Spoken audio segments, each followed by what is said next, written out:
Hello, everybody. It has been a little while since we last saw you wonderful folks in the chat. I hope you're all doing well, and I hope you've had a fantastic week so far.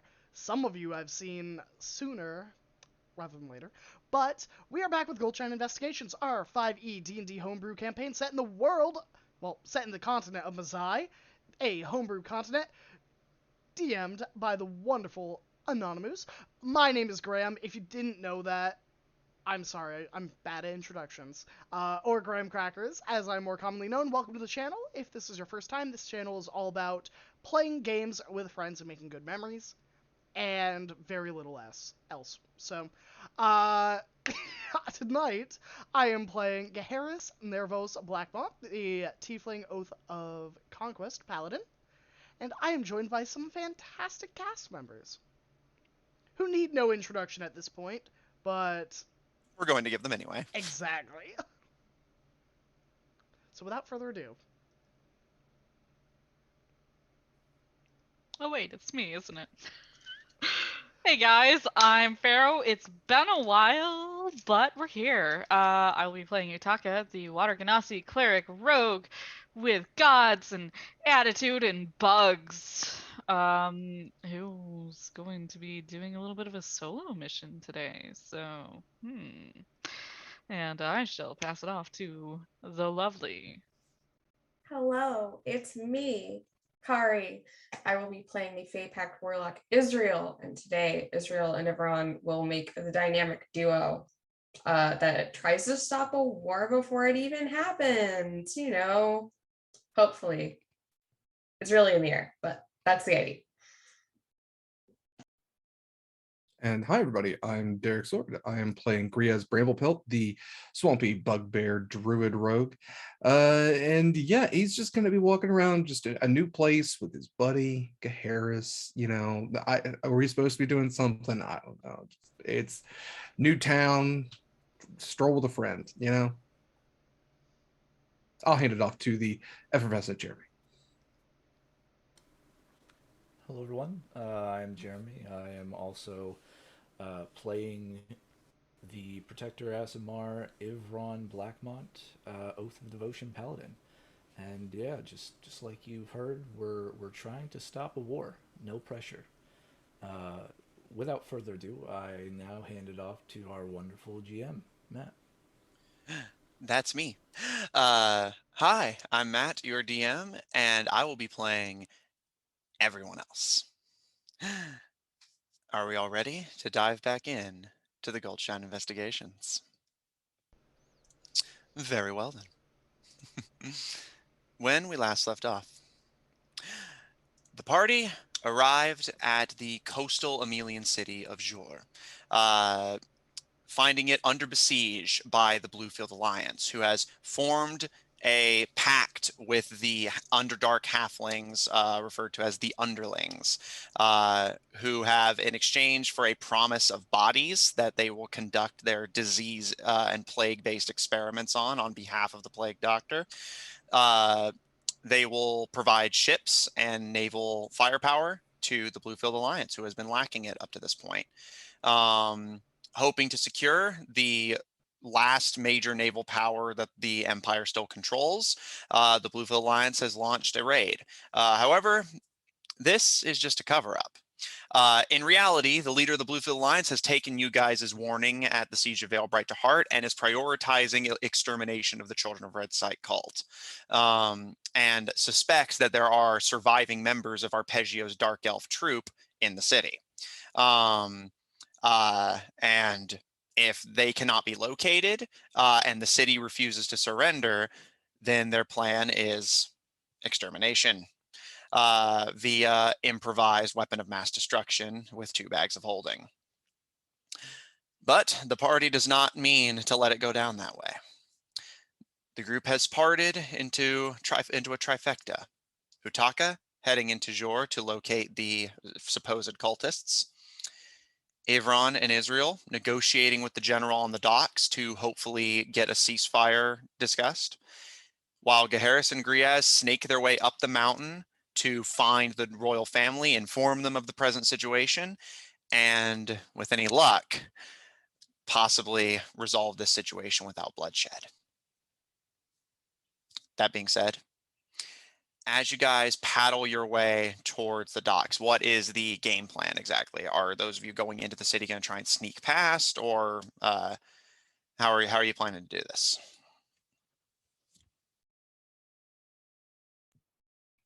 I think for Israel and Ivron's part, they're going to do the part of trying to look official, probably with some kind of white to signify that they're under some sort of parlay, along with the symbol of the Bluefield Alliance, borrowed from, the people rowing the boat for them, probably.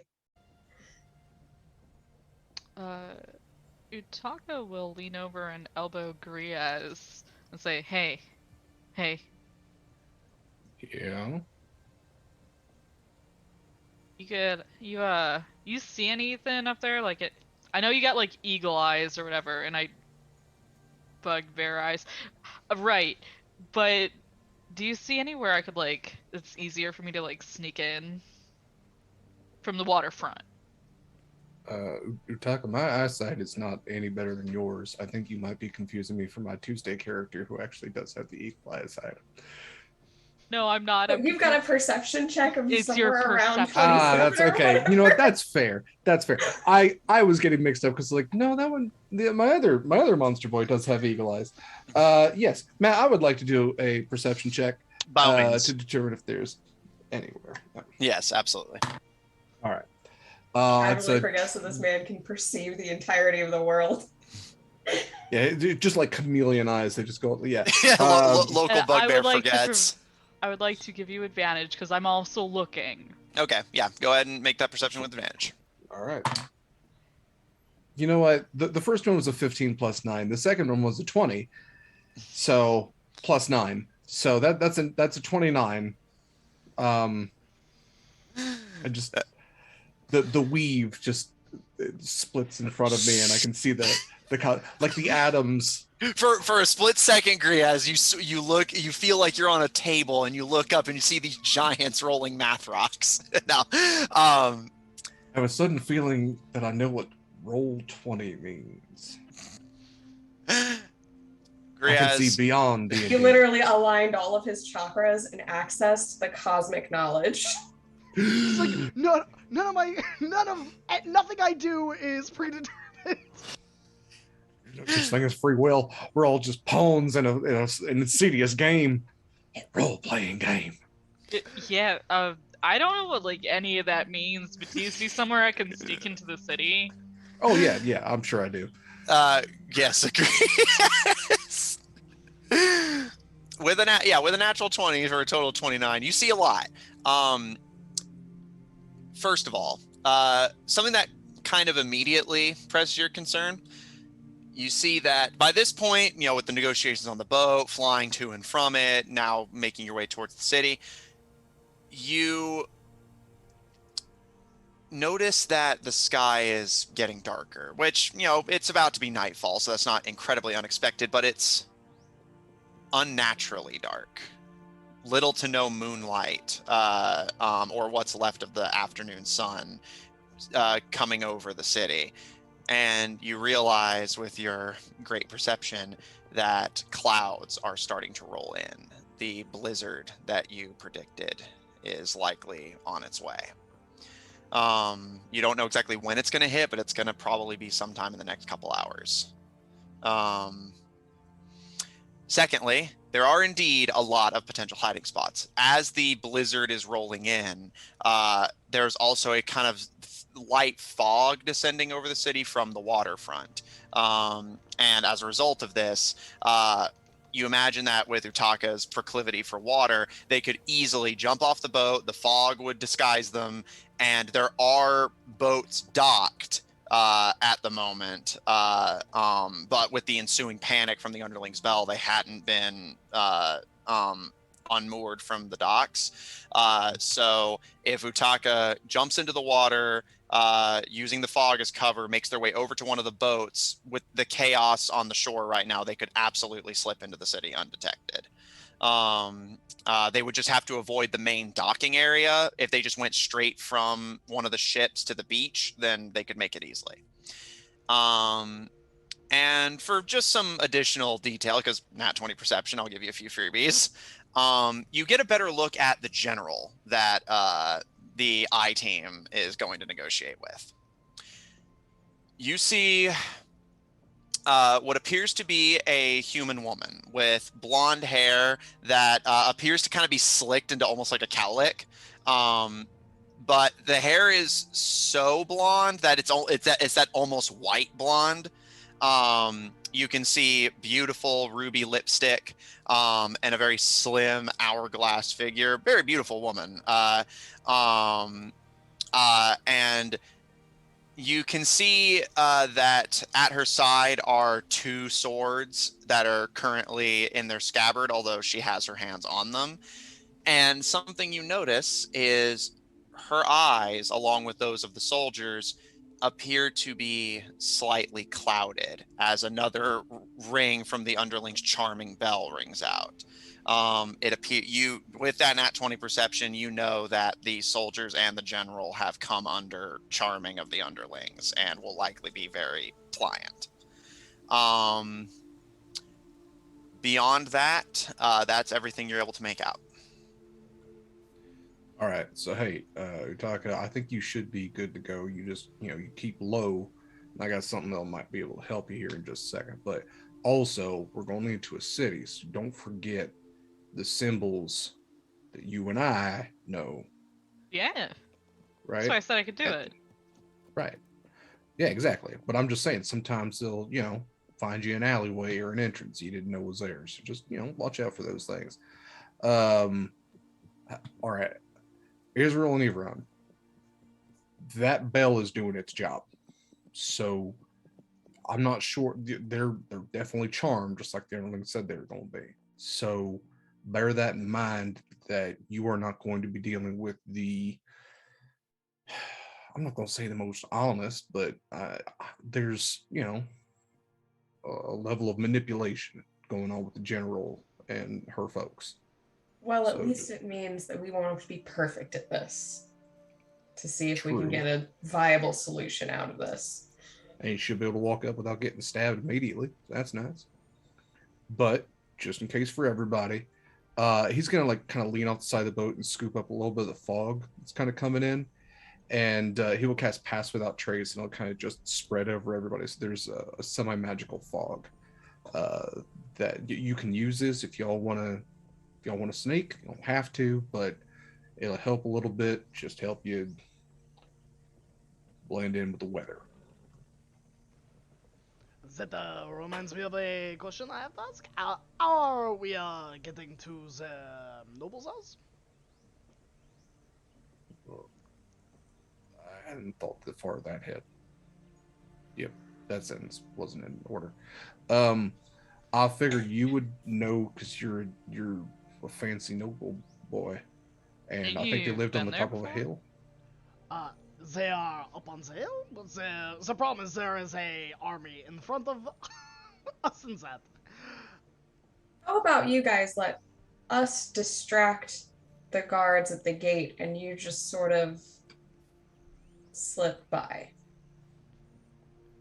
Yeah, I mean, otherwise, we could just, sneak. Same way Utaka's getting in. We get in the same way. Bye, guys. We'll, drop Bye. off the boat. What is it, the Navy SEAL, backwards? Yeah, exactly. Backwards out of the boat. He's gone. We don't even hear a splash. Exactly, he's just gone. Just gone. Well, I am in... I think I shuffle a little bit in my plate, the sound of the metal just clink, clink. Sneaking sounds like a wonderful idea. I mean, there's a little bit of fog that'll help pad all that, so... Unless you won't go armorless. Exactly. I might still have some backup armor.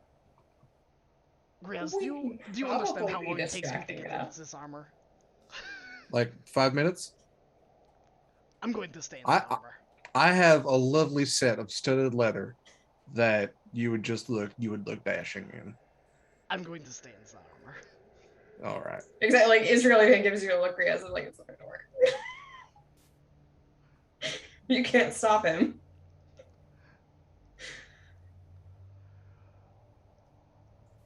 So Okay. I suppose we should be off the boat by the time you two land on shore.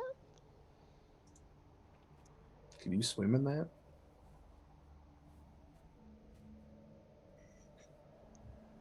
No. Okay. How about? Yep.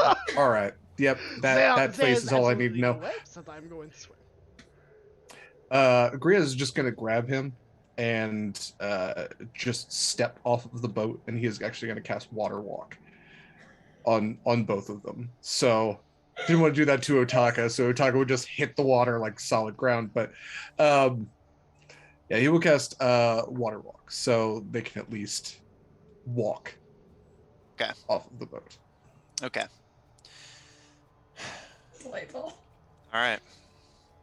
Utaka, as you Navy SEAL dive off the side of the boat, and Geharis and Griaz preparing to Jesus your way across it. Sneaky Jesus, man. We're being So they Yeah, just sorry, walk, they, sneaky they walk into the Jesus. fog, disappear. Utaka, make me a stealth check with advantage. Griaz and Geharis, make me just a regular one. With a And we plus are- 10. Yeah. All right. First roll. Does First that roll. extend? I think you That's have in to a be. circle around you, Yeah, right? it's a circle around Yeah. the caster. But it Alright. was, it affects. Let me read it again. I think you have to stay within a certain radius of the caster for it to stay in effect. It's only okay, so it's when you cast it. So for the Oh. duration, each creature you choose within 30 feet of you has a plus 10. So the wording on that is weird because it makes it sound like, I'll leave it guess, up to you, yeah. Matt. It says for What's the your duration, ruling? each creature you choose within 30 feet of you has a plus 10 bonus and can't be tracked. But Okay, I yeah, don't know if that's the concentration. duration of the concentration, which is an hour, or if that's the duration. While you're I'm concentrating. willing to rule it that as long as they were with you when it was cast, I'm willing to say that it applies here. Oh, so I get that plus 10. Yeah, I'm willing to allow that. Man, that moment when you roll a nat 20 but you have disadvantage on the roll hurts so bad. That's pain. That's a special pain. Well, I sure love adding 19 to a roll. That's great. That's some Pathfinder math. alright, stealth. So that's a 25. 11 Okay. plus 4 plus 10. Griaz, 27. Utaka.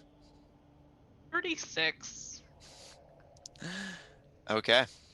Israel and Ivron, as you're left in the boat to get to negotiations. Utaka dives back over. Griaz and Geharis just in a very unusual sight, even though you know that Griaz is capable of this magic, climb over the side and just start walking into the fog. And you watch as your three companions just vanish. Geharis and Griaz disappear quickly into the rising fog, and Utaka is nowhere to be seen as they disappear under the water. So because of the just kind of nature of this, let's just kind of take it one at a time, and I'll kind of bounce between party members as I feel is natural. So, Ivron and Israel. Ivron, I'm going to assume you're doing the bulk of the rowing. Although Israel, you can take over one of the oars if you wish. At this point, we're like gliding into the beach, right? Yeah, you're almost to the dock. As you approach, you see a million soldiers all over the dock, able to actually approach it. Thanks to the underling's magic changing its direction, so to speak. You can see a lot of the soldiers are just staring at the fleet of ships, not with the apprehension and fear, but with this almost like blank neutral expression, including the woman that Griaz pointed out to you, who appears to be the person in charge. Getting this close also allows all of you a better look at Jord itself. Jor is a coastal town. The docks stretch narrowly into the city itself, where the basically end point of a river can be seen, kind of acting as a canal through the city. The buildings have this kind of sloped design to them. As you imagine, they get snowfall rather frequently. So you can see like built up snow falling into the canals and just being swept out into the lake. Um, uh, um, the docks have these like thick, well-built underbellies, which Utaka, you imagine, would make them host to all sorts of fun characters that you would like to meet. And overlooking the sea of wooden, stained white with snow buildings, you can see on the mountain the castle that overlooks it all. This almost like idealistic Disney castle that like overlooks the land, but either oblivious or unable to do anything about the present situation. As the two of you approach, the woman kind of stares down at you confused before holding out a hand to assist you, Israel, out of the boat. I sort of panicked, look to Ivron of like, I've never negotiated a truce before she just accepts the hand up.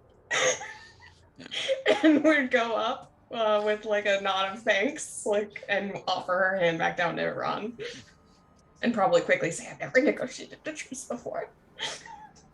As she helps him out of the boat. Thank you.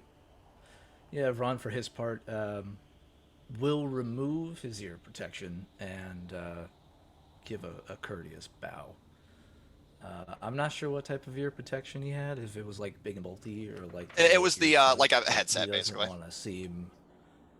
Yeah, alright, so he doesn't want to seem like out of place or like he's got an advantage. So he's just going to remove it and give a courteous bow. Okay.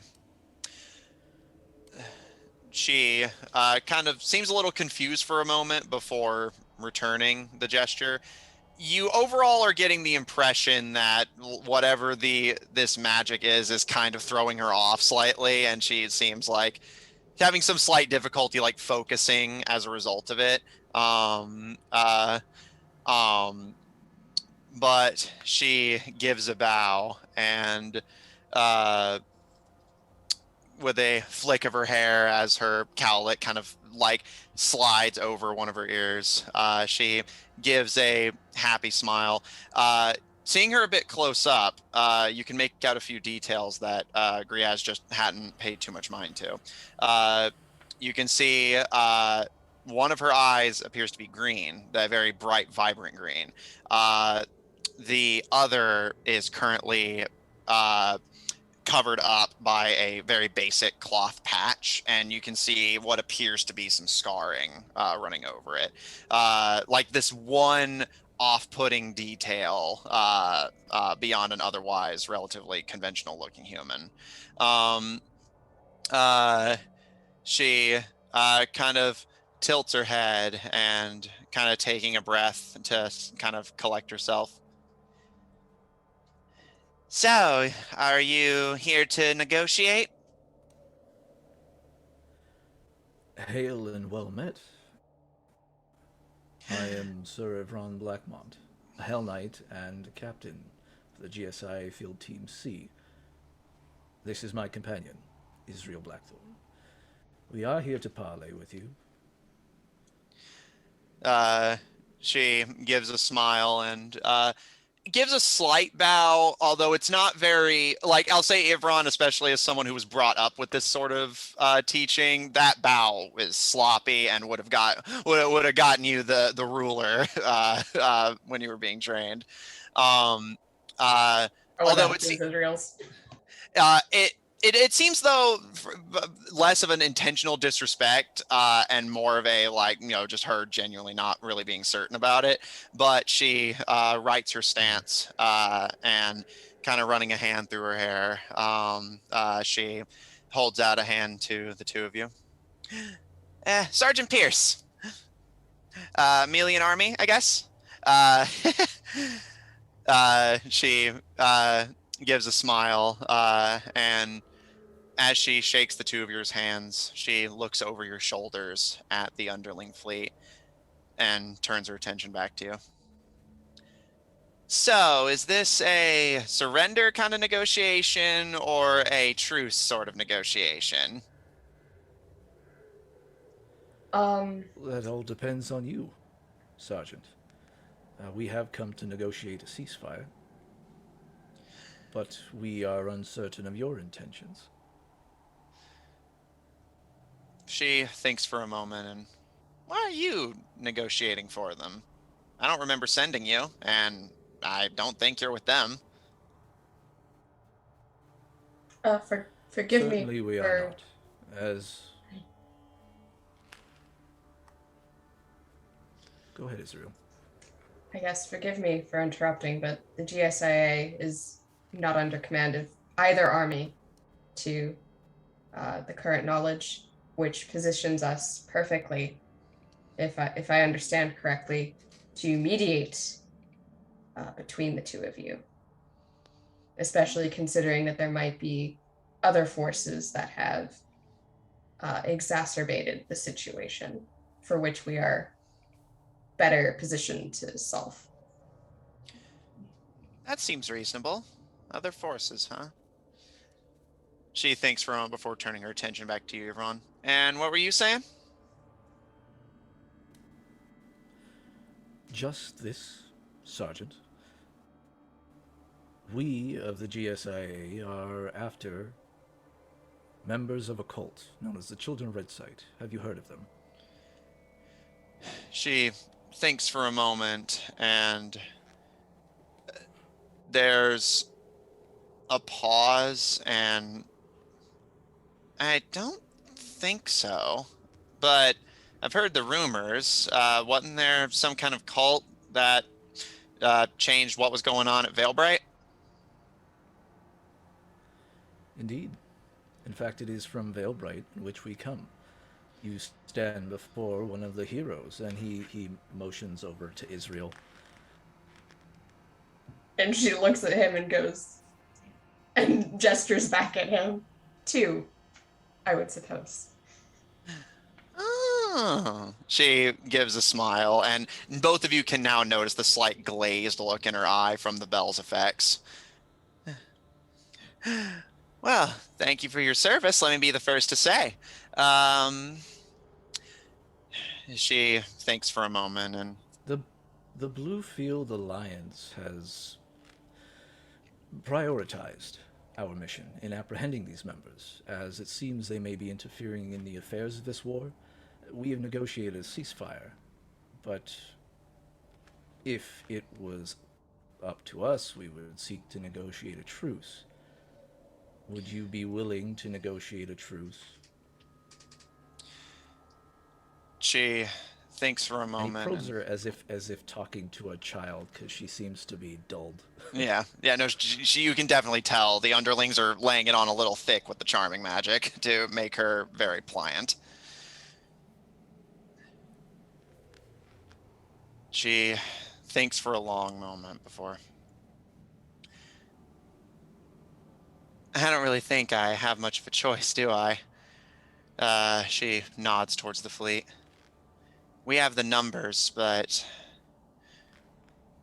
those raiding crews are gonna hurt a lot of people, and I'm not sure we'll be able to hold the city. She kind of steps her foot a little, seems a little frustrated by the situation, but I have a job to do. My pride comes second. I'm willing to negotiate a truce with the monsters. A surrender, if it comes down to that. As long as nobody gets hurt and everyone's allowed to leave the city. Well, we thank you, Commander. Would you like to step into your office, maybe, to form an official document? She hesitates for a moment, but again, you can see it's almost the same effect you see visually when Tenniel talks to people, the almost visible like relaxation as their eyes glaze. And it seemed like she was going to question the decision, but yeah, absolutely. The rest of you, keep an eye on things here. Let me know if the orcs start eating people or something. We're extreme. She turns and Israel gives you a very unnervingly, like empty, like completely thoughtless smile as she starts walking towards the city to escort you guys to her quarters. Exactly. Israel does mutter under her breath, God, that's eerie. And would follow. Yeah, Ivron also is disturbed, but hey, they're preventing people from getting slaughtered, so there's a bonus. And potentially, if they work it out correctly, they also prevent people from being given to the underlings to be experimented on. So, keeping the eyes on the prize. Utaka. You swim your way beneath the waves. The water is freezing cold, but you don't mind it. And following Griaz's advice, you snake your way under some of the ships moored and anchored at the docks, and kind of taking a peek over one of the dock sides, pulling yourself up from the water, almost like someone onlooking could easily mistake you for a drowning person just clambering back onto the dock. You see the bulk of the people are retreating further into the city, and the bulk of the soldiers are on the central docking area, where you can see Ivron and Israel currently negotiating with the sergeant. So opportunity to get in stealthily has been handed to you on a silver platter, and like a ghost, you snake your way into Jor, ready to start your search. Make me an investigation check. All right. I want to point out my background feature at this point, which allows me to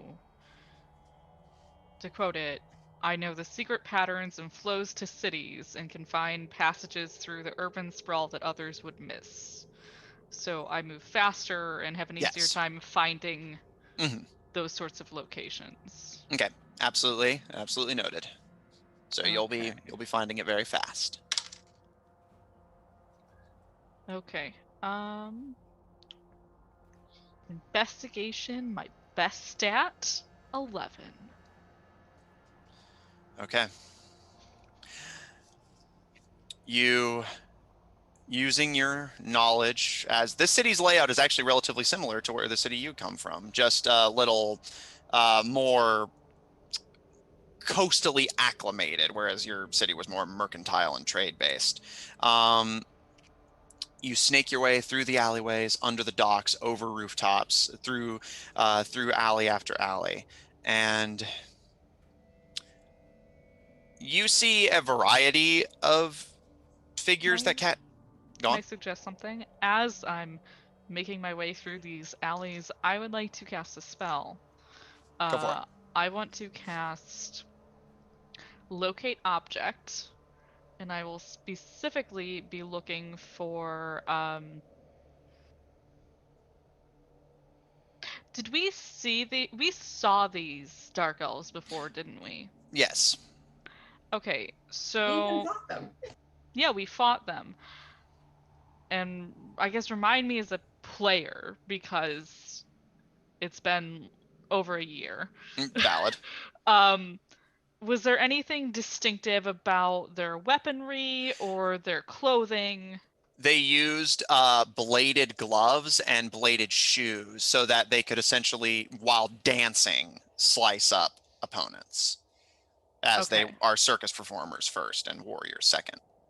Okay. Utaka would like to picture one of those bladed gloves that he watch swiping around as he tries You recall them fighting the allies you recruited for the Veilbright battle, and Mhm. they basically dealt with the Dark Elves while you guys fought Arpeggio. Yep. So he'll be locating object, which has a range of 1,000 feet. Okay, and how many? Gotta do some metric conversion here to see how much that is, and see how much of the Should be city like that a covers. little less of a third of a mile. Okay. But that's radius, so it would be like a Yeah. Okay. like a diameter of like 2/3 of a mile or something like that. Okay. Noted. Working your way around the city at an extremely fast pace, you see in the depth of the city itself, you don't find any strong leads initially. However, you do see a few things that at least catch your attention. You see what appears to be a druid, similar to Griaz, helping try and calm people down. The fear bell has stopped tolling and is just trying to get people together and away from the docks. You can see an actually surprising non-common population. It's small, but it's there. You can see a satyr, a troll, a gargoyle among the crowd of people, seeming genuinely just as panicked and uncertain as the rest of them, although you can tell there's some suspicion being directed their way by what guards are being allocated to keeping the civilians calm, as opposed to dealing with the potential oncoming raid. But just when you initially think you're not going to be able to find them, if they're even here at all, as you do know there's an element of uncertainty, the thought occurs to you to use that spell.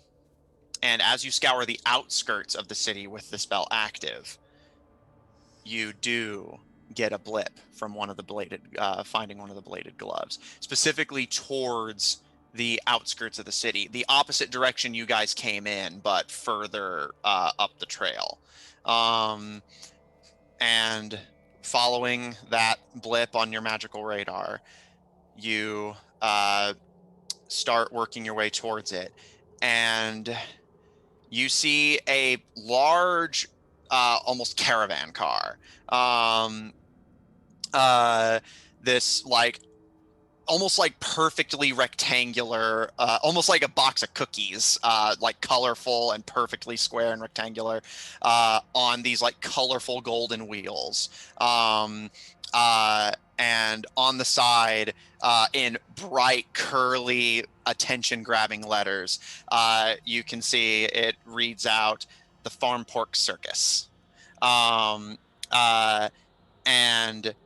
sitting at the front, attending to what appear to be, and you almost feel instinctual delight at this, I imagine, appear to be massive centipedes strapped to the front of the caravan rather than traditional beasts of burden.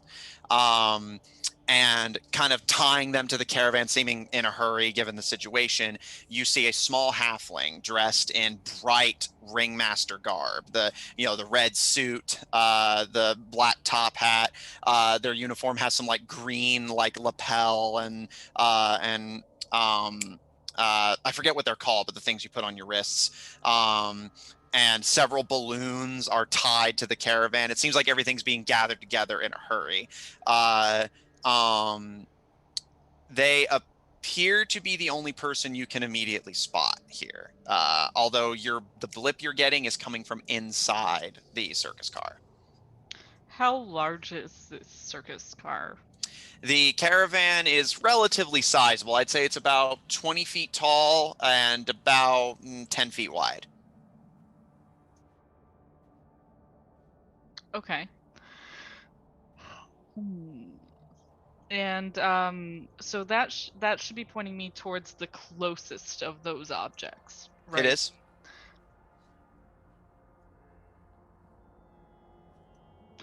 All right. I would like to, I guess, see if I can take if there's any sort of way to kind of stay in the darker sort of shadows while I see if I can get closer and hear anything.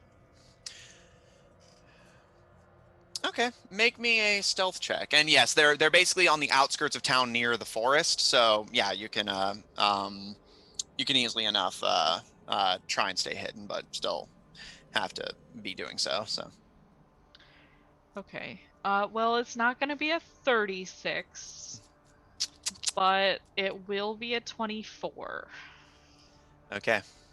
Mutaka keeping low to the ground, and I'll say as you start creeping your way closer, you can see the first little bits of snow starting to fall.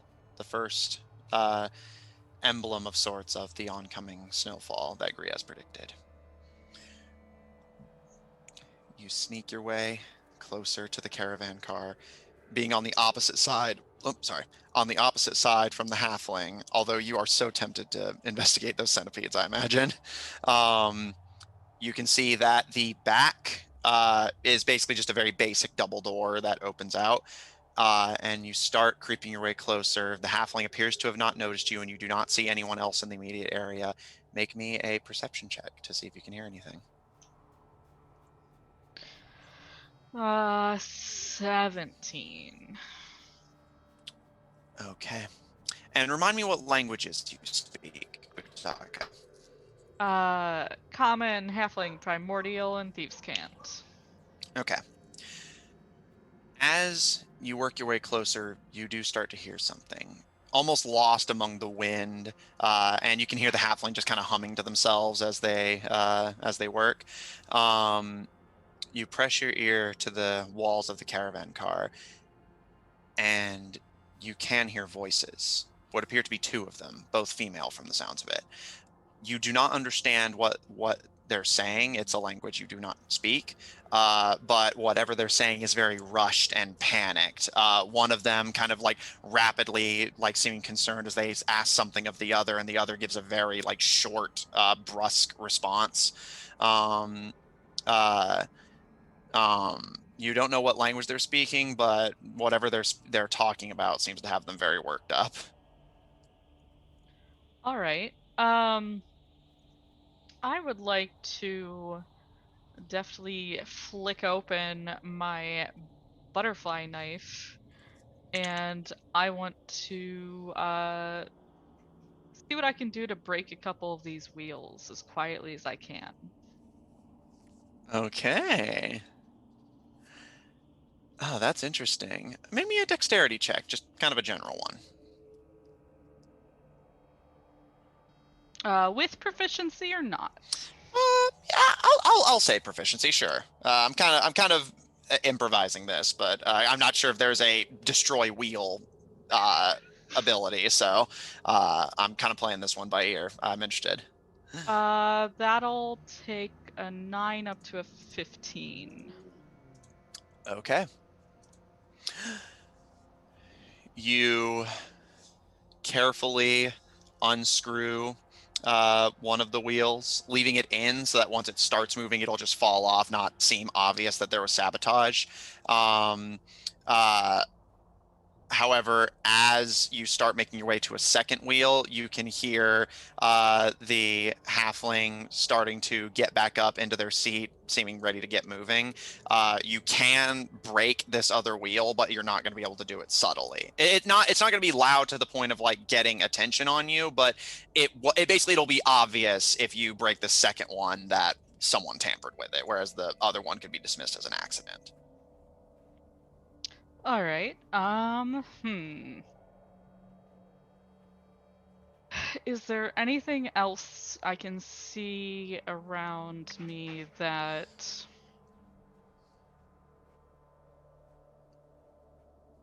is that kind of obviously could be tampered with, or no? Aside from the cars themselves. That can be tampered with? Not. Or how many cars are there on this caravan? There is two. The voices you heard are coming from the one up front, and that is the one you unscrewed one of the wheels on. Although they're both effectively identical, it's just that the art on the sides is different. On the side of it you're looking at now, which doesn't have just the logo, you can see illustrations of various people that are unfamiliar to you, but you see what appears to be a halfling lifting what appears to be a very heavy boulder over their head, and you can see in that same curly, attention-grabbing font, "Strongest halfling in the world." Uh, on another one, you can see a drawing of an elf with incredibly long hair that trails around the seat they're sitting in, and a pair of broken scissors and swords over it, and it. Beneath that, the elf with unbreakable hair. Try your weapon on it. Um, uh, just various attractions of sorts that are being advertised. You do not see anything else obvious that can be sabotaged, and it appears you can see the signs that it appears they had set up here but are gathering up to leave in a hurry given the situation. So you can see little like pythons and poles where presumably tents and such had been arranged but have since been removed. And you can see like, parts of the where the grass has been like folded in a little bit from the weight. However, I will say if you're just looking for opportunities to tamper, Are that there are there any like barrels near these cars? Like anything that's been left? yeah, there's a couple barrels that look like they've just been either forgotten or just not considered important enough to slow down to grab. So I would assume because they're moving in a hurry and it seems like they have animals. Do they have like any barrels of like water or anything like that that they might have been using to keep the animals watered and fed? Make me an investigation check because you'll need to see what's in the barrels. Sure. Uh, that's a nat 20. Okay. You do not find any barrels of anything that would strike you as obvious animal feed, especially since you would know what these things would need. However, the first barrel you grab does contain a liquid, and kind of pulling the cork that's been shoved into it and kind of giving it a sniff, you kind of reel back a little bit as it seems like a very strong ale has been stored within. And there's another barrel nearby that appears to contain water. Okay. What I would like to do is I want to go over to the barrel of water. Um, and he's going to say a slight prayer for a moment and give myself guidance because I feel like I'm going to need this. Okay.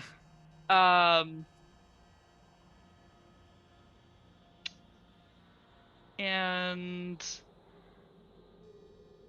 he will try to push over the barrel of water so that it spills out liquid underneath where the car is.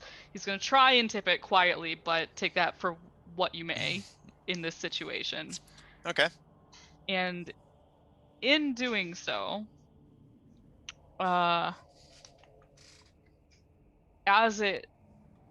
assuming this works, he wants it to spread towards the wheels and he would like to do what he can to kind of flash freeze the wheels to the ground.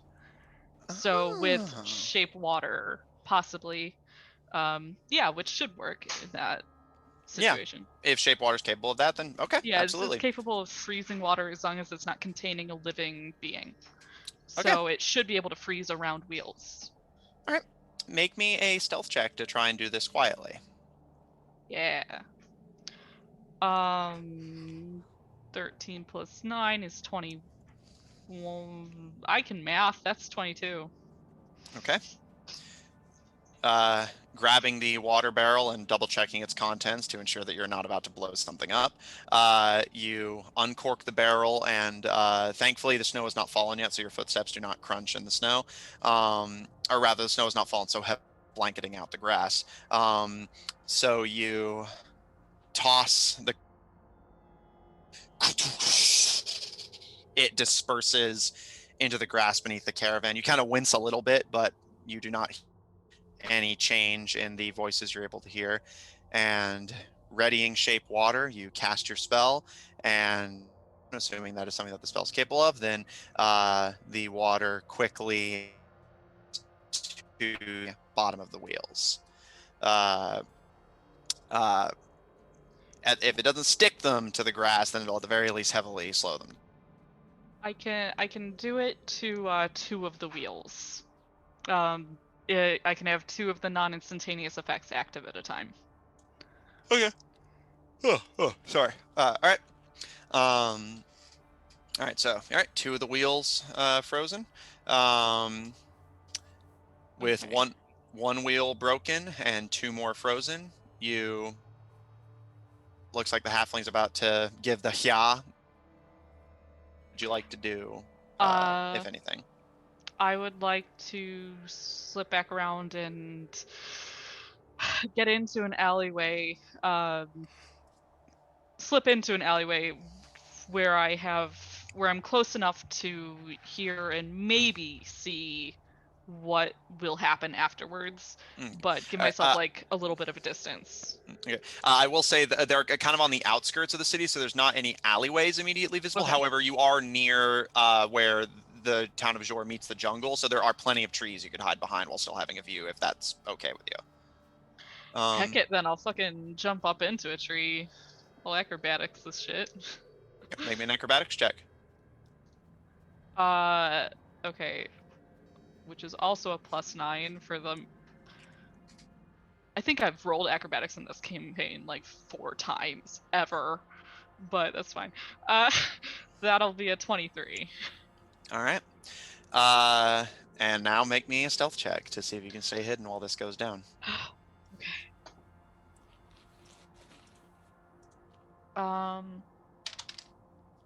25. Where's the downside? When am I gonna start rolling like a 2? I'm scared. Yeah, what's going to be the roll that finds you? Yeah. Okay.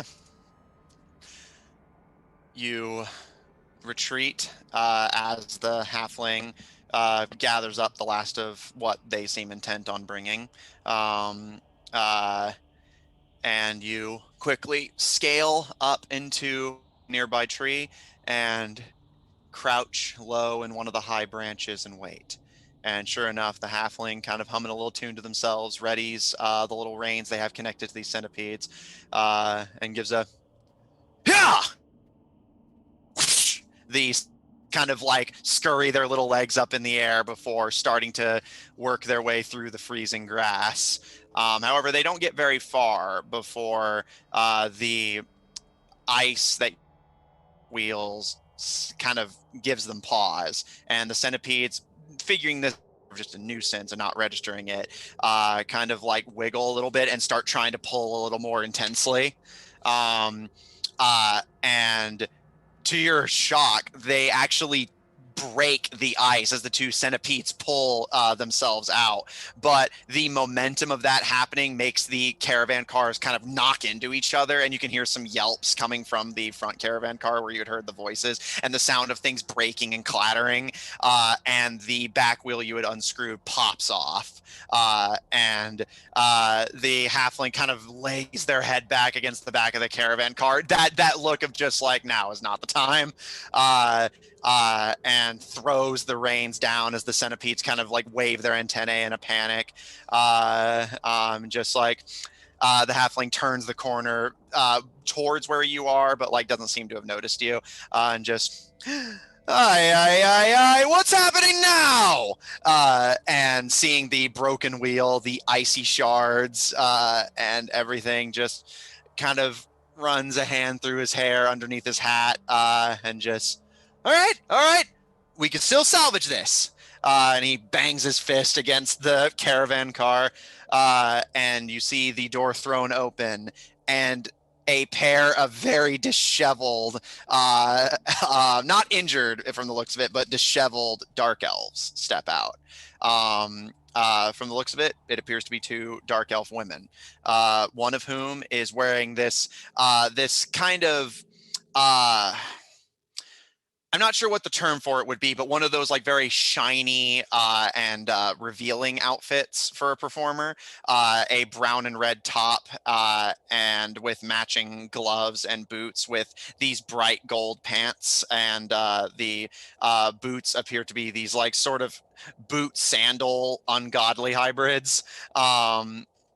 The other of the dark elf women appears to be wearing a very simple black-tailed suit with red lining and white gloves. Both of them have light purplish black skin with red eyes and white hair. The two of them look very disheveled as they step out, and the halfling kind of pointing a finger at these two much taller than him figures.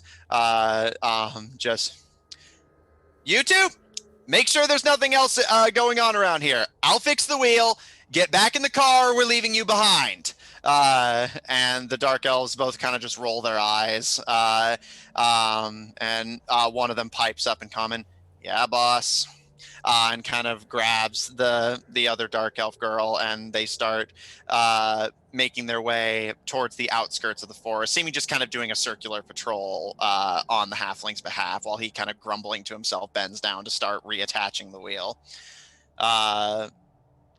While he's shouting quite loudly, I would like to whisper a sending spell. Okay. Ooh, which group do I send this to? Because y'all are split.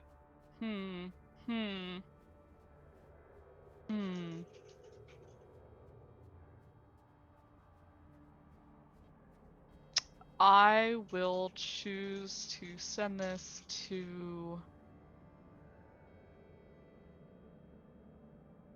Gaharis.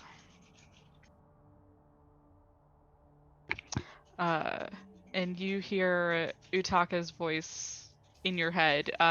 It sounds like he's trying to be quiet, because he's like whispering. And it comes out, "Found the dark elves. They're the side of the..." I would like to try and describe what part of the city this is in, because I don't think we covered that. You're muted. Yeah, sorry. It had been mentioned offhandedly. You're on the outskirts of the what would be the south edge of town. Okay. So. And is that the opposite side of Yes, where... you guys came in from the north. Okay. And yeah, north is where the Royals Mountain Palace is. The dark elves, they're on the outskirts, south side of town. I'm delaying them. Need you guys to show up. And he'll leave it there. Hello, it is so nice to hear from you. That is great that you found them. Who are you talking to? This is in my head. Oh. But I will say it out loud, yeah. We will try to get to you. Bye-bye. That's 25. It seems that Utaka has found the dark elves and is delaying them. They're on the southern side of the town. Oh. Hell, that was fast. Good for him. Okay. Yeah. How far have we made it in this time? Because this is all happening. Yeah, no, yeah, I'll say this is all. It's kind of one of those weird D&D things, kind of an unfortunate inevitability of splitting the party. Overall, again, we talked about searching the entire city up and down. This took a few hours. So we'll see. There's actually a good segue, though. I will say one final thing for Utaka before we see what Gaharis and Griaz have been up to before then. Utaka, thankfully, it doesn't appear like they outright suspect sabotage. At the very least, the Dark Elves themselves don't seem overly concerned. However, you notice them coming closer to the tree where you're hiding, and you initially worry that they may have spotted you, but the two of them stand under the tree, and where the halfling had asked them to patrol and search for any potential sabotage or reason for this happening. But the two of them are not searching at all and just resume their panicked conversation in a language you cannot speak. And you notice the I do have one question. Utaka does not speak these languages, but he yes. has spent some time in his backstory in the Underdark. While he doesn't know the languages, might he be able to pick up one or two words? Well, that implies that what they're speaking is undercommon. Gotcha. However, I will say, make me an intelligence check. Yeah. No. Well, maybe it's a 14, so you don't. I will say you can identify that it's Elvish. You've heard Israel speak it once or twice, but you don't know it well enough to pick up what they're saying. However, I will say that you notice the intensity of their panic, or at least of the one, it appears the one in the revealing outfit, this kind of like one of those glowing sequin ones, appears to be the source of the kind of like quicker, more agitated one, whereas the one in the suit is the brusque, quick responses. And the panic seems to have intensified, and you can see the two of them both like looking around, seeming like they do suspect sabotage, but aren't willing to search for it on the halfling's behalf, or seemingly aren't confident they'd be able to find it, and are just talking to each other in rapid Elvish in this seeming intense panic. Okay. Harris and Griaz. As you water walk your way opposite from Utaka towards the north side of the city, you creep your way past the ships moored and anchored at the docks, climb your way up onto the shore, and start making your way back north towards the mountain. I will say, A, are you going to attempt to be stealthy while making your way there? And B, is there anything of note that you would like to do while on the way? Well, I think we're inherently stealthy because we have passed without a trace for an hour. True. I mean, Garrus rolled a 25. I think Griaz was 27. So this is the quietest I have been this entire campaign. yeah. Okay. And I will say for my second thing, is there anything you guys would basically notably like to do before, basically before anything happens? The main thing Griaz is trying to keep an eye out for is the same thing he told Utaka, just markings in Thieves' Cant. Any indications of local crime, or anybody who's kind of marking something for other criminals to note. Okay. Make me a perception check. Yeah. I think besides that, because he is a big bugbear in the city, he might just be trying to keep a low profile. But that is, of course, staying next to a tiefling wearing Hell Knight armor. Okay, so that is a 25. Okay. As you guys make your way onto the docks, you have to cross through some of the city to get to the north side district, where you would be able to get to the Mountain Palace. I will say you notice there is actually a pretty good amount of Thieves' Cant writings. Most of it you not notice in the little ratways under the docks. Most of it is indeed in Thieves' Cant. Most of it appears to just be advertising personal businesses. Like you see an advertisement for rat catchers. You see an advertisement for basically like smugglers and things of that nature. Exotic beast imports, you notice, appears to be common. However, you do notice two that catch your attention notably beyond just these ads, basically. You notice one that is essentially the Thieves' Cant thing for hideout. And this is essentially painted over looking almost like graffiti to an untrained eye, a sewer tunnel. And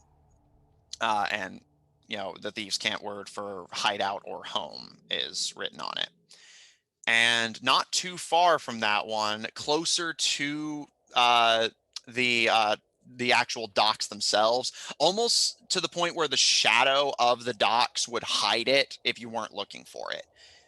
You see a symbol that you do not recognize itself. It doesn't appear to be actually Thieves' Cant, but written under it in Thieves' Cant, you see the phrase "money for blood."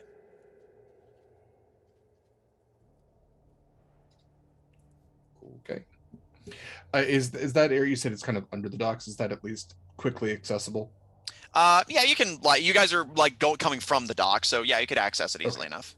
Gria's just gonna leave his mark. It's the, what is it, burning hands? Yeah, the burning bugbear hand. Yeah, smacks his hand on there, and yeah, sorry, that's sorry, Harris. I don't mean to take time. That's just my Griaz was here sort of thing. Also, it looks like they're doing blood donations. They're paying for it, so. That is interesting, but I think that they will have. If we don't do what we are supposed to do, they will have all the blood they want. Fair. Hey, also on top of that, we might be able to traverse through the sewers if we need to, because it looks like that they have been accessed before and are a decent hideout. So keep that in mind if we can't be topside. I have zero experience of breaking and entering into a very little experience breaking and entering into a noble's house. But this is becoming a more common occurrence. Would you? I've never been in these sewers, so would we be able to traverse it well, or is it easier that we just go right up to the building on the hill and say, "Let us in," and if they don't, I don't know, you turn into a giant land shark? Yeah, that would be hard to breathe. Yeah, so we could absolutely walk up to the gate and you could try your diplomacy and say, I'm the Harris Nerthos of blah blah blah. Yeah, you can try that. We can definitely try that. If you're not Alternatively, then don't send me. Oh, all right. Okay. It's just okay. Alternatively, with water walk still going on, we don't actually have to walk on the excrement of the city folk as we traverse through the sewers. Sewers aren't that bad. They're a lot like swamps. Smell pretty similar. People don't want to go there. That's why it's easy to hide out in them. Nobody wants to go there. So just shooting that shot, as an alternative. But absolutely, if you want to walk through the city streets, cool with that too. I think we should try the city streets. I think between the two of us, we'll find very little difficulty. Awesome. All right. Matt, are there a thing called... Are there actual land sharks? I need to know if they exist. Just in the setting in general? Yeah, just... Do land sharks exist? Yes, although they're not native to this planet. They're an alien species. But yes, land sharks are a thing in this setting. Are you considering those boulettes, or is that something different to you? That is something different. Okay. Because a boulette is also called a land shark. Yeah. All right, so you guys are gonna go the top side route? Yeah, unless we start seeing like armed opposition or, barricades or something like that. I think as long as we don't meet opposition, that'd probably be the first route. Grias will just raise his hood, the universal sign for this is a perfect disguise. Pay no attention to the 7-foot goblin. All right, since you guys already rolled your stealth checks for traversing, I won't make you roll again. Coming up from the ratways, you guys start making your way north. And Whereas Utaka was heading towards the south side, so had a kind of different, mostly focusing on like the rivers and alleyways. You guys heading north get a slightly different overview of Jor. You pass by what is mostly a lot of their agricultural development and a lot of their cultural development. You see farms with water wheels turning in the river that flows this way. You can see near the docks a mighty opera house has been constructed. And as you start making your way further north, past some stretches of farmland, you notice, Gaharis, the farms are growing some plants that are very familiar to you. Um, uh, and not too far away from the farm, easily walking distance, you can see some soldiers gathered around catapults. But the catapults are not being loaded at the moment, as you can still hear the distant ringing of the bell.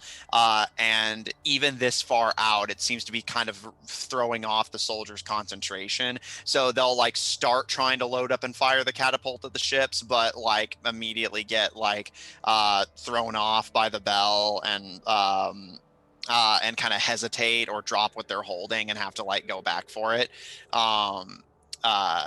However, they are making progress. It's just, again, being charmed and fighting it off constantly is very distracting. Which one is it? The pitcher plant things or The ones that they're loading in the catapults? yeah. It is one that you actually don't recognize. Like some of the plants they're growing are familiar to you. You do see some of the pitcher plants, but the ones they're loading up in the catapults right now appear to be pumpkins, but they're coming from the same farm. You imagine they have to have some kind of unusual property. I lean over to Griaz. I'm illegal. Do you want to bet that those pumpkins are magical? Oh yeah, no, I absolutely. I mean, if they're loading them up like that, 100%. Well, that's not our problem. We should probably just continue faster. Yeah, deal with it later if we have to. Double pace, just. Okay. Are you sure you want to do that? I mean, we still have our pass without a trace, right? No, yeah. I'm just making sure. Yeah. I mean, might as well because we're magically hidden, or at least a little bit more less noticeable, and it's cold out. People are inside. Okay. Let me double check one thing real quick. Need to make sure I have a passive for a certain someone pulled up. Call me John Cena because they can't see me. Okay. The two of you start hurrying your pace. Make me additional stealth checks if you don't mind. All right. And because you're going fast, you will have disadvantage on these. Joke's on you, Matt. I always have disadvantage. But those are 216, so 26. Okay, Chris. Rolled a 14 and a 20, so the 14 plus 9 is 23, so 33. Okay. Sorry, I forgot to add my plus 4. So that is a 30 altogether. Okay. Easily able to hide. You guys quicken your pace as you start making your way past the farmland, and you can see as you reach the outskirts, essentially the northern equivalent of where Utaka is, you do notice a few kind of interesting things. You would notice them coming in, but you can still see that there's faces carved on the trees at the where the fleeting forest borders the town. You had seen them coming in. It's just you're seeing them again, so it appears to be consistent. And you can see a bit a ways from where you guys are walking. There appears to be a set of crystals embedded into the ground that lead up and towards the northern mountains where you guys are going. There's no obvious path leading towards the palace, but the crystals dug into the ground do appear to lead towards it. Are there any guards? Make a perception check. I'd love to.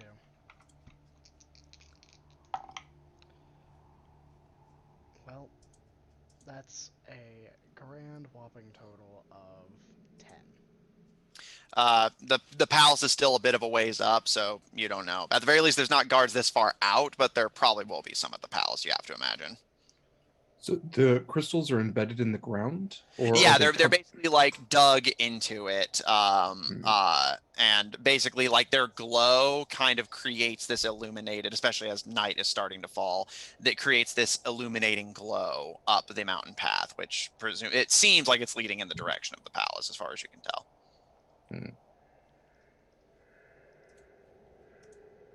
I don't think I've ever seen anything like this before. Do you think this is dangerous or just for light? That is a great question. I'm unsure if it is decorative or dangerous. I suppose there is only one way to find out. Is there like a rock nearby? Yeah, Just on the there's ground. I'm just gonna toss the rock and see if anything happens. Are you tossing it at the crystal or near it, or what are you doing? Near it. Not. I'm not trying to break the crystal. I'm just trying to see if it's like a ward, for instance, which would be triggered by anything. Okay. You kind of cautiously huck a rock at or near one of the crystals, and as it thuds into the grass, nothing happens. Okay.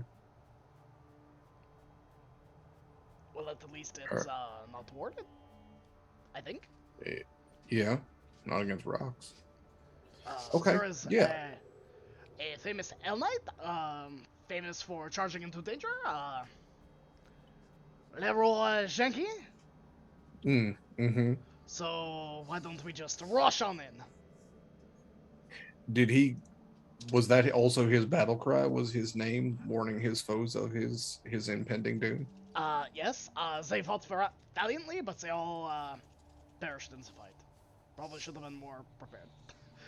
And I'm just gonna start going. Or went out for Leroy Jenkins. Yeah, Okay. I'll go too. You guys begin to ascend the mountain, following the crystal trail.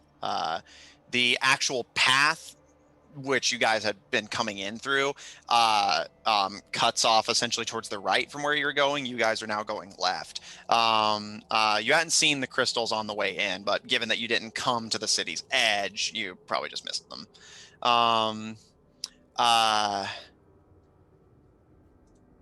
A few additional sort of components. You can see at basically where the city's official of a sort's borders are, you can see some palisades have been constructed. Although the path up to the palace is further even from those.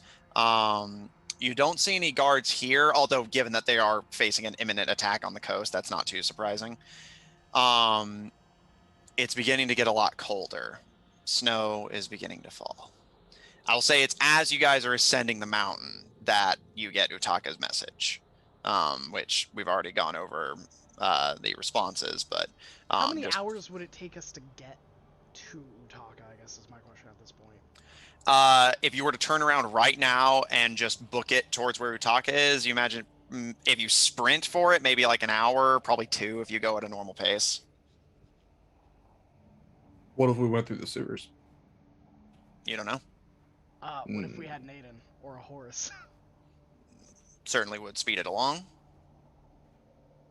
It could also be a horse. With long legs. Given that we now know how far away you are, would that have at all changed your response? Maybe. I think. Would you have warned me how far away you are? Yeah, I think Harris would be like, we are way outside of the city on the north side. We are like 2 hours walking, maybe 30 minutes riding. Good luck. We will try to get to you as soon as we can. Check with Israel and Ivron. Perhaps they can help. That was the best call your mother that I've ever heard in my life. Ask your mom. You got yourself into this mess, now you get yourself out, young man. I'm held up at work. Go call your mother. Exactly. That would have been my revised reply would be, we are very Okay. far away. We'll try. Okay. I'll try to catch your Little League game, sport. Okay. Israel and Ivron. You are taken to the central part of the city, passing over the ratways and dockside streets, the canals, and you're eventually taken to a small white building that appears to be normally white, as opposed to just being covered in snow, with a large set of stone, kind of part stone, part wooden doors that Sergeant Pierce pushes open with this kind of like almost playful flourish. Although it does show off a very stout strength of hers, that she pushes these big doors open pretty much effortlessly. And looking inside, this appears to be the barracks. You can see bunk beds constructed on multiple sides, some bedrolls laid out on the floor. It appears to be empty for the moment. You can also see a set of stairs going up. You're not sure where that leads to, but as you're taken inside this marble hall of sorts, and you can see a fire pit is actually dug into the center with a chimney in the ceiling, allowing its smoke to exit out. Almost like it's sort of a part barracks, part like festival hall of sorts. Given that the beds are rather small and seem like they could be movable, it's possible they clear this place out to reuse it for other things when it's not being used as a barracks. That being said, Pierce shuts the doors behind you and turns back to both of you with that same kind of blank, like not quite to the eyes smile, well, as close to my personal quarters as I'm willing to take you. Lady's got to have a few secrets after all, and she gives you a wink, Ivron, and with a smirk, looks over the pair of you and kind of crosses her arms, and still smiling, completely unbefitting of the tension of the situation. So, you're wanting to negotiate? What are the terms? Well, and as Ivron says this, he would have done it before, but utilizing his divine sense, does he tell whether or not she is good or evil? And then also, what is it? Celestial, fiend, and undead. Okay. Within 60 feet of them. All right. You do not detect celestial, fiends, or undead. However, you do, from the actual alignment detection part, her alignment is on the good spectrum, but you don't know where. Okay. Continuing, Ivron would suggest that the general and captain of the fleet is willing to uphold a perpetual blockade simply to control the Lake of Mazai. My terms, or the terms that I would negotiate, would be that no action by the Bluefield Alliance be taken against the settlement of Jor, and in such, no action by the Emilian Empire be taken against this blockade until the terms of this truce have expired. Is that agreeable? Again, you can see that instinct to argue before her expression like flattens, and just, yeah, that sounds fine. How long is the blockade gonna last? Until the war's over, or? Ivron would look to Israel. I have a feeling it might depend on certain other actions, but likely so. They have not given any indication otherwise. currently, and they are incredibly adamant about keeping that term under most any circumstances. She sighs and still with the kind of slack expression, but seeming like becoming a lot more serious. Well, I guess we don't have much of a choice. I was hoping that this could be the first real victory for the Empire, but people's safety needs to come first. Well said.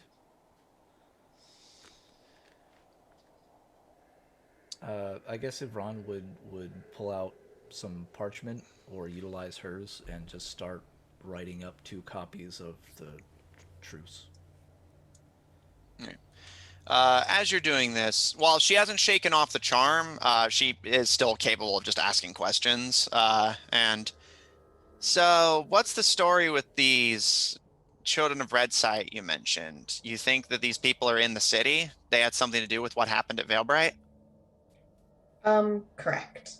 So we actually encountered those who were said to be sheltering in the city in Veilbright, and presumably they made their escape to here. And ideally, once we've negotiated this truce, we would like dispensation to search for them within your city and hopefully excise them before they're able to do any sort of damage here. Yeah, I certainly don't want them in my city even any more than you want to. Is there anything I can do to help with the search? You have any suspects? Any descriptions? Yes, they should be dark elves, mostly women, former circus performers. They dressed pretty flamboyantly. And when they were ready for combat, they would wear these clawed or bladed gloves and shoes, of all things, but uniformly all dark elves. So Wait, white hair, dark skin, red eyes. dark elf girls that are circus performers? Mm-hmm. What was his name? Some of the soldiers were talking about him. This halfling that's coming through town, he's running a circus. Some of the soldiers said that he had dark elves with him.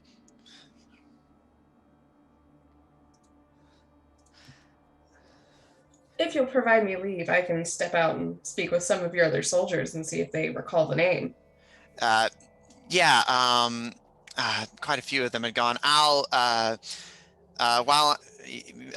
me and your friend here are negotiating, she kind of taps her fingers on her waist, seeming like she's really trying to remember. And they said that the circus was on the south side, built out towards the edge of the Kipling jungle. They said it was big and colorful. You can't miss it, if that helps. But you can ask around with the soldiers if you need more information. Excellent. By your leave, if we would be able to somehow stop them from leaving the city, unless, of course, they're beyond the bounds of the city, that would be ideal. But we understand if that's sort of beyond your control at this point. I don't. Well, they are suspects. I do have the authority to stop them from leaving and put a hold on evacuations, but that's going to slow down getting people out of the city while all this is going on. I should think perhaps detain any who match the descriptions, but otherwise allow others to leave as you see fit. Again, that impulse of like independent thought before the face flattens, and yeah, I'll do that. And she turns to you, Ivron. Would you want to finish negotiations now or have me go pass word to the soldiers first? Ivron, looking up from his parchment, would say, if there's nothing else, I can finish this here. By all means, Commander. I don't want to stop you. I do want to add, though, Matt, just because I'm looking over my stuff now, would she be considered friendly, a friendly creature to us She's charmed or to effectively Ivron? by you, so yes. Okay. Because Ivron has his aura of devotion, and I usually interpret that to like allies and obviously companions, but I don't know how with already being charmed that would. Yeah, it's kind of a weird mixture. Yeah. I'll say if you consider them friendly, then like again, they're charmed. They're certainly pliant. Uh, um, okay, Well, I noted. would say like with the alignment check being good, Ivron obviously wouldn't be threatened by her, but I think he being charmed already, I'm not sure how you want to work that out. Yeah, no, I'll say like they consider you an ally, so if you consider them an ally, then I'll say that counts as friendly. So they will have, and I'm guessing you bring this up because it'll change their saving throw. Yeah, well, I would say not even change their saving throw if you consider it breaking the charm.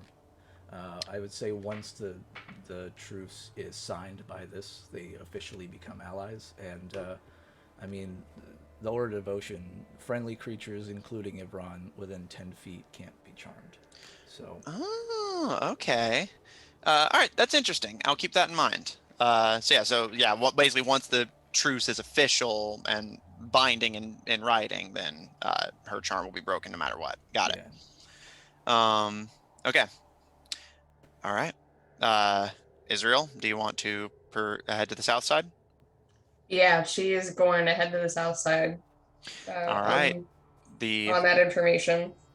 The group splits even further. Avron, you stay in the barracks to ride out the treaty of truce between the city of Jor and the Bluefield Alliance fleet. While Israel, you start making your way to the south side, and Sergeant Pierce makes their way back to the docks to inform the soldiers that evacuations are to be started while negotiations are finalized, but any dark elf women are to be at least detained for questioning, as they are potential suspects of the Children of Red Sight. Okay. I will say, Utaka.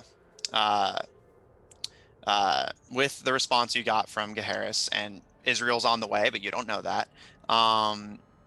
What would you like to do, if anything? He doesn't know that, but he's vaguely unwilling to spend more spell slots on sending at the moment because he doesn't know how much trouble he's about to get into. Valid. So I guess so you said it's been a few hours. Yeah. And so how quickly is this blizzard coming in? At this point, it is starting to snow. Not heavily, but it is just starting to snow. From what Griaz told you in your own estimations, once it's like essentially officially nightfall, the blizzard is going to start sometime during the night. At this point, the sun has gone down and night is falling, but it's not technically night yet. How long do I think it'll take before there's relative cover from the snow? How do you mean exactly? Like in terms of cover from the snow? I mean, how long until it will be harder to see because it's a blizzard?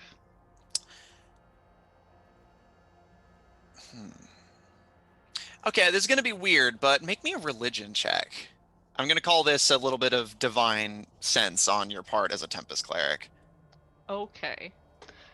17. Okay. You gauge that judging from the clouds, and as you look at them, you can feel this like almost chill run through you, not from this internal chill. And you almost instinctively feel, more than you guess, that more than likely the blizzard will arrive in likely another 4 to 5 hours, and once it hits, visibility is going to be incredibly limited. So yeah, anywhere from 4 to 5 hours, somewhere in that ballpark. Okay. Hmm.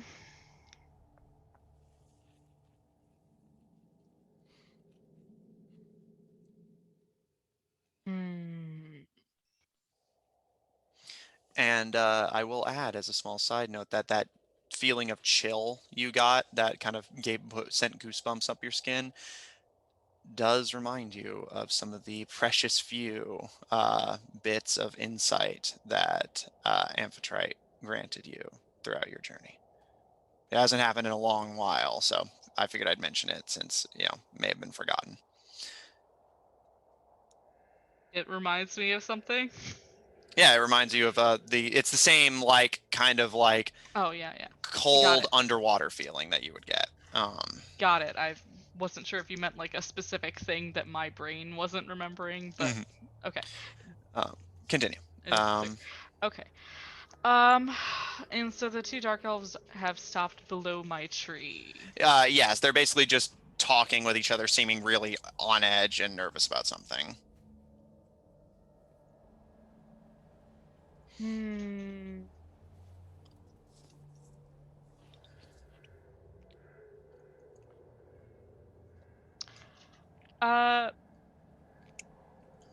Okay, so I might be stretching some stuff, but this is a circus, right? Do they have any sort of like bells on their carts? Anything like that? Not on the cart. You heard Okay. some stuff clatter inside. There might be a bell in there, but not one that's immediately visible.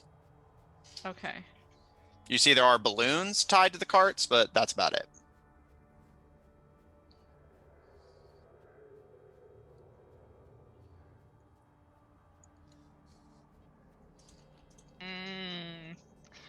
Limited options. Sorry.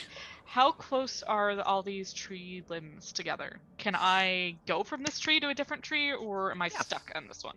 You can go from this tree to a different one. It's like you're on the edge of the Kipling jungle, so the trees here are the canopy is very thick, easily able to go from tree to tree if you want. Okay, then I would like to try and leave this tree and see if I can scale around. Okay. Make me an acrobatics or athletics check, your choice, and a stealth check afterwards. Acrobatics is going to be a 19.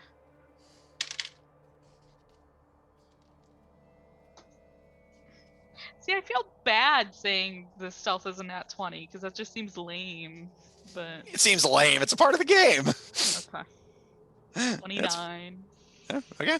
Hey, you're a rogue. Of course you're going to be good at stealth. It's your thing. It's your whole thing. Okay. Utaka, keeping your movements quiet and stealthy. Not exactly an experienced monkey in terms of going from tree limb to tree limb, but you are at least able to keep your movement silent as you hop between tree branches. The only slightest disturbance being a leaf drifting towards the ground in your wake. I would like to make my way over. Do the tree branches kind of lean over where the carts are, or no? Not over the carts, but basically there is some walking distance between where the trees start and where the caravans are currently parked. Okay. I then I guess what I will do, I want to kind of drop as cat-like as I can out of the tree. Do a little tumble if I need to make it a little quieter. Yeah, I'll say since you already rolled good checks, I'll allow that. You land with a cat-like grace. Only a very, very slight as your feet hit the snow. And then I would like to if the halfling is the only individual that I see outside of the carts Mhm. over here. Yes. Would you say, is that the case? Yeah, as far as you can tell, yes. The Okay. dark elves. However, I will say, as you jump and start sneaking away towards the caravans, you do see the dark elves change position. However, they aren't heading back to the caravan. You imagine they might be doing that patrol that was meant that they had said they would do. Whatever they were arguing about, they appear to have reached a conclusion and are making their way out of the forest, not towards the caravan. You see them heading towards the city.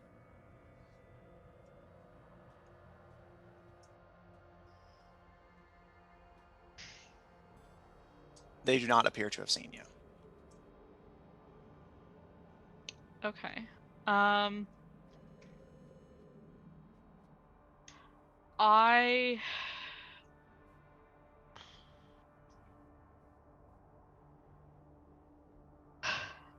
I'd like to make my way over and lean against the caravan and say, "Hey," over to the halfling.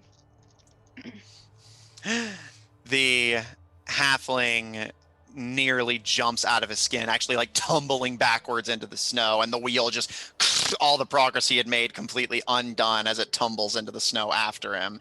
And he like and like chucks it at the caravan, and it kind of bounces off and bangs against his head. And kind of shaking his head and adjusting his top hat, he immediately bounds to his feet and points up at you again, very aggressively for someone who's a fraction of your height.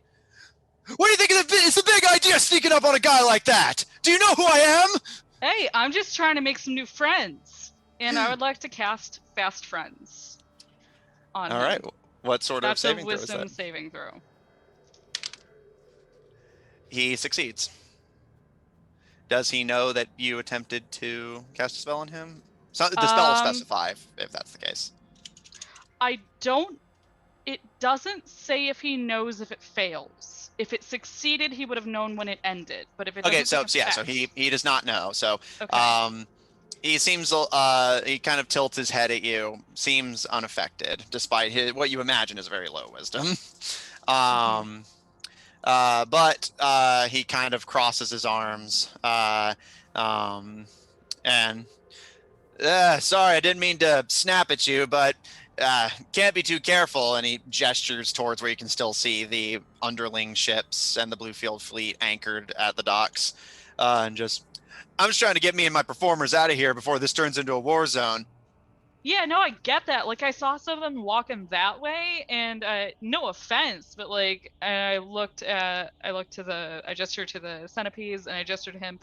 I mean, like, I feel like you and I at least are on the same side, and I'll kind of like show my cloak a little bit and let Garnet kind of slide out of my hair, and I will slip into halfling for the last sentence there.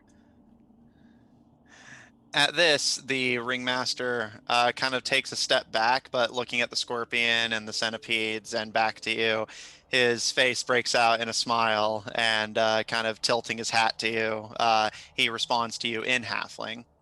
I don't suppose you'd be interested in a job. I mean, I might, but like, what are like the working conditions? Because they're just walking off into the city. What? And he immediately turns, and you can see the dark elves immediately stop. And he immediately, completely ignoring you now, stomps towards them in this little halfling waddle, and just, where do you two think you're going?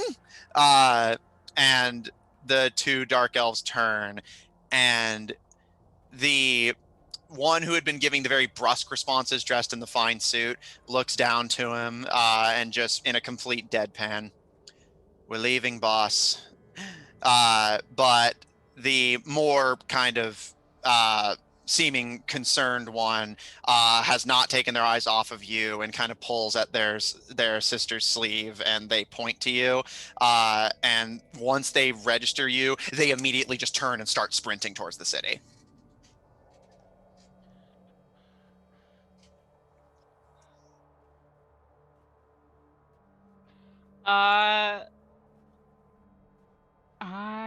Let's see.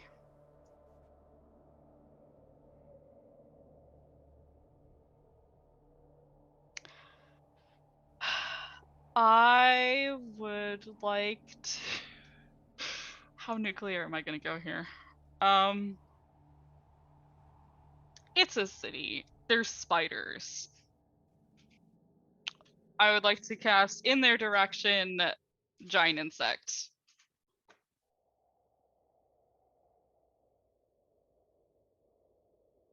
Do you need to see the No. insect for that?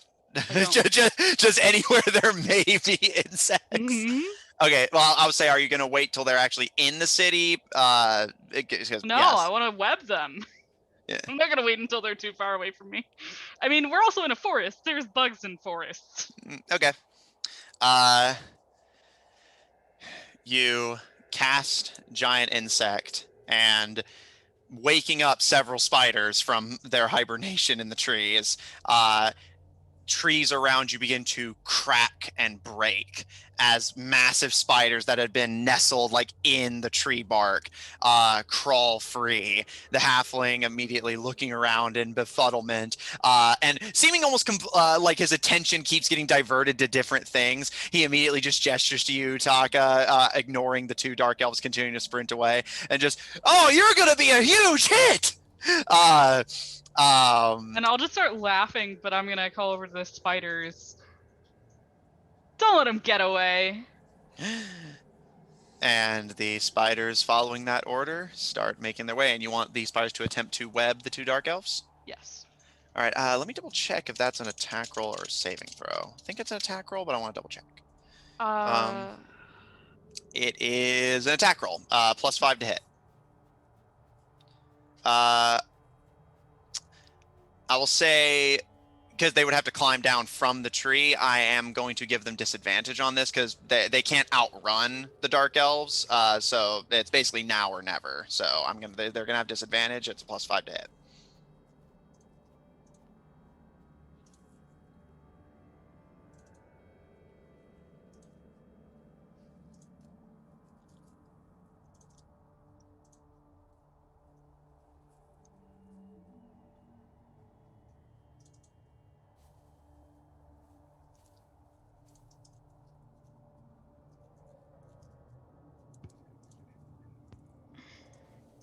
And how many giant spiders can you summon, just so I know how many there are? I think it's 3, right? 3. It's 3. Yeah. Okay. So I suppose if you want to shoot one web at each, is there any preference on which one the third goes for? I'll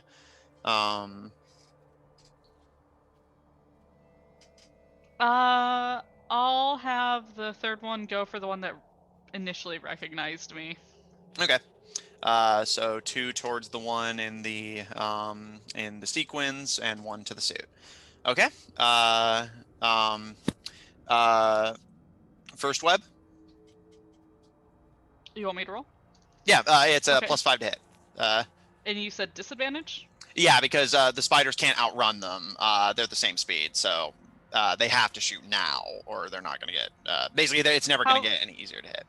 Okay, how far away are they?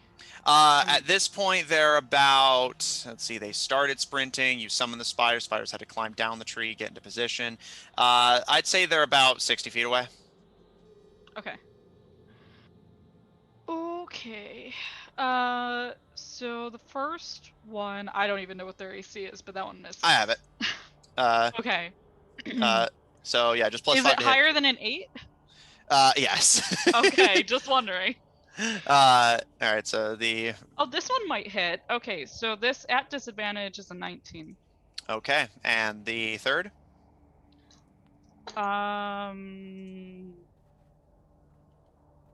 14. Okay.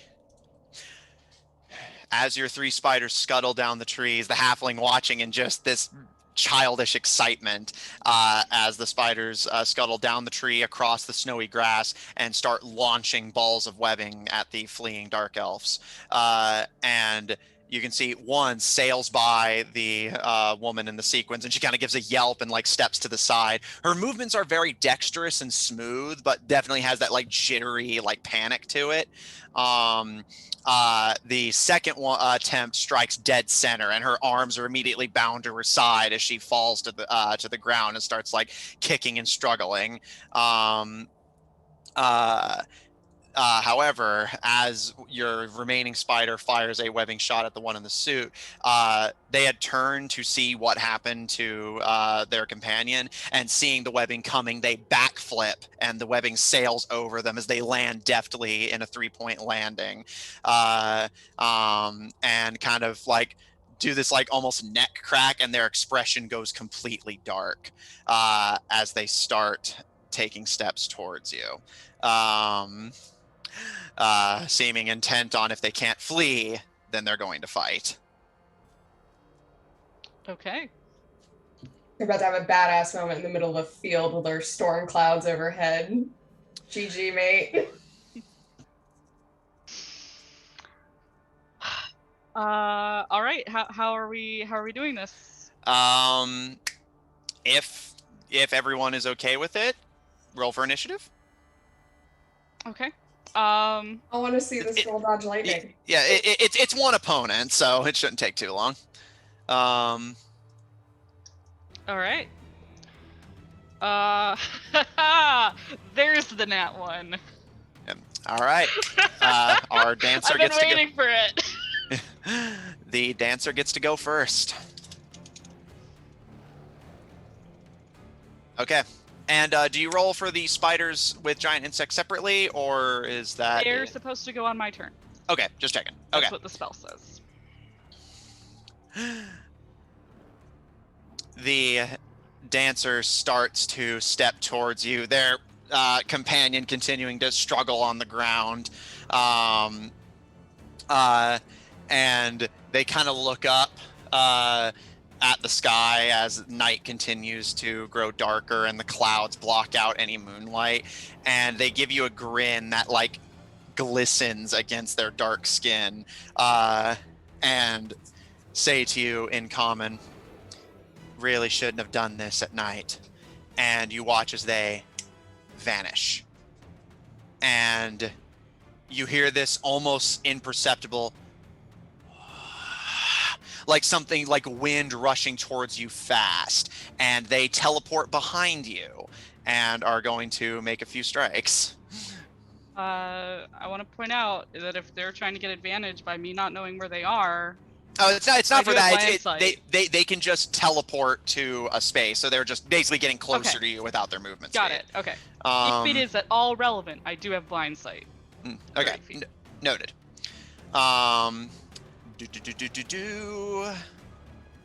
Also, don't you have that feat that, like, I guess being a Tempest Cleric, if they hit you, you just get to respond back with...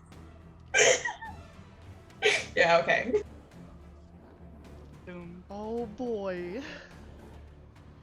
Okay, let me double check your AC. 19. All right. One of the attacks hits. Make me a dex save.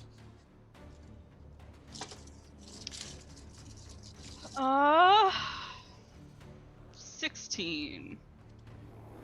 Okay, you succeed the dex save. You take 11 piercing damage. As they appear behind you, and you turn and see them basically doing a handstand as they click their heels together and blades shoot out from their shoes, and they do this like roundhouse kick, almost like a break dance that slices you across the chest as they rise to their feet, and they kind of click their tongue a bit. It seems like they hope for something more to happen, but are having to settle for this. I'm gonna need them to do a dex save. They can do that. Take your time rolling there, dice. There we go. That is a... 15. They succeed. All right. Oh, well, it's still half damage. That's fine. So as they do that, where their blades spark against my armor, the lightning kind of like ripples off of that point and then like arcs down across the floor, the ground to them, and like sparks them a bit as well. And they will take 4 lightning damage. Okay. Noted. Let me see if their companion can break free from the webbing. Strength saving throw. Yep. Yeah. Strength check to burst the webbing. Oh yeah. It can also be attacked, but 7 for strength. All right. The dark elf in the sequence kind of pulls and stretches at the webbing before finally a blade shoots from their wrist, and they manage to slice their way out of the webbing and rise to their feet. They seem a lot less confident than their companion is, but also seem intent on fighting since they're cornered at this point.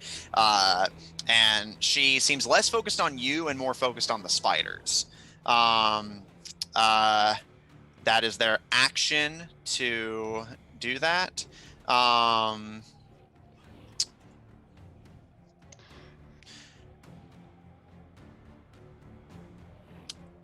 She disappears before reappearing 30 feet further away from where she had been, which means the spiders now have a 90-foot distance to cross to be able to reach her. She seems intent on just putting as much distance between you and the spiders and herself as she can, as she rises into a tense but ready combat stance.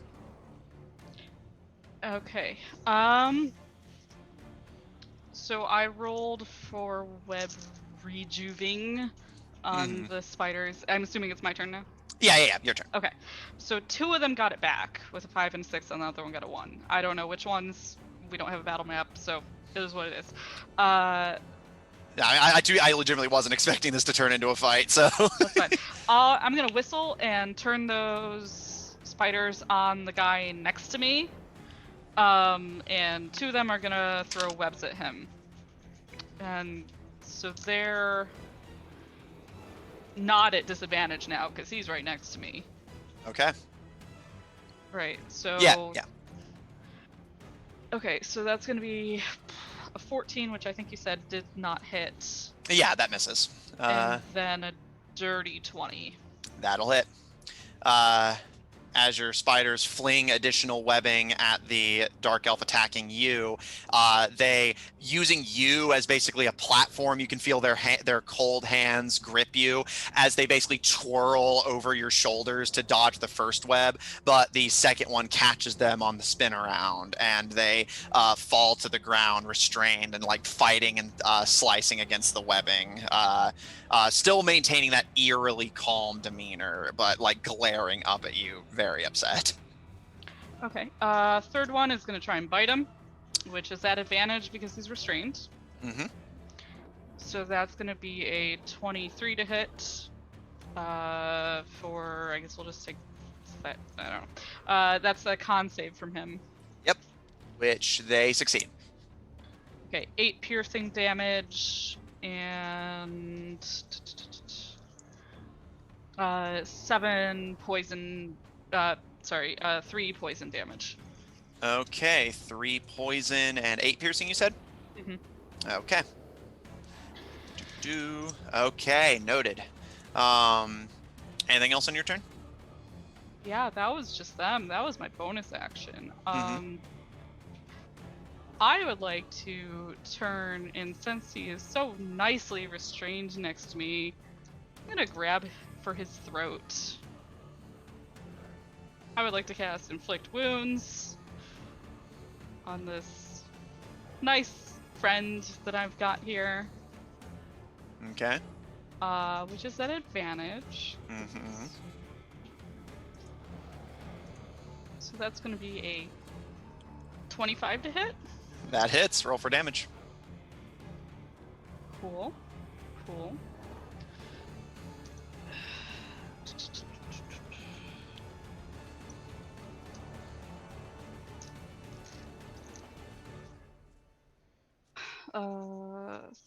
13, 21, 25, 29 necrotic damage. Okay. Question, is this painful but non-lethal? Oh, I'm so glad you asked. Yes, I would like to injure these people to a point that Ivron won't be disappointed in me. Valid. So they're in No, incredible that's- pain. Oh, my heart. That's my moral compass. The path. There's gonna be a new monk subclass called the Way of Ivron. Aren't you proud of me? I didn't kill them. Okay. Utaka, seeing as they're nice and served to you on a silver platter, you start reaching towards them, readying your spell. But you recall how disappointed Ivron would be if you killed the suspects rather than arrested them. So you hold back your inflict wounds a little, I guess, and grab at their throat and start pumping necrotic energy into them. And you can see, like, grievous wounds start to open up down their body and the blood soaking into the spider silk. However, you're not sure whether it's because you held back a little bit or something else, but while they are like taking these like deep like breaths, the wounds aren't as bad as you expected them to be. These dark elves have resistance to necrotic damage.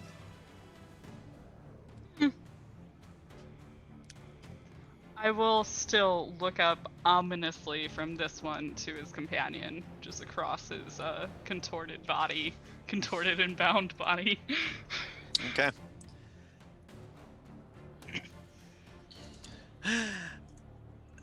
Okay. What's gonna happen now? And how far away is Israel? Because she started coming here a couple hours ago, right?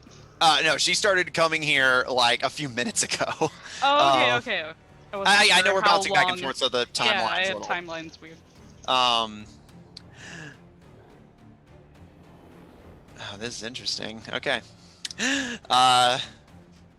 Utaka, you hear this kind of rummage from behind you, and you turn and see the halfling like shaking like a leaf, but holding a lit torch at you. And after a moment, they kind of glance to you, glance to the dark elf on the floor, glance to you, glance to the dark elf, and rake the torch across the spider silk, intent on releasing their presumably hireling that you're just attacking for seemingly no reason.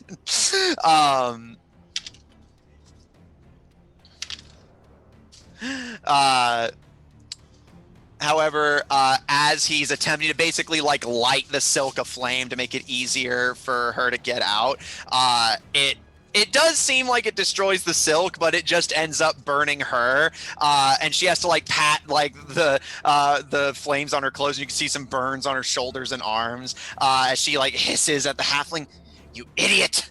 But she doesn't even rise to her feet. She just looks up at you and does this like pirouette to almost like blip to their feet, and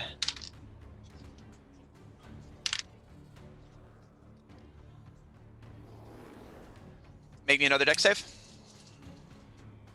Yeah, sure. Sat there and gave them mercy, and for what?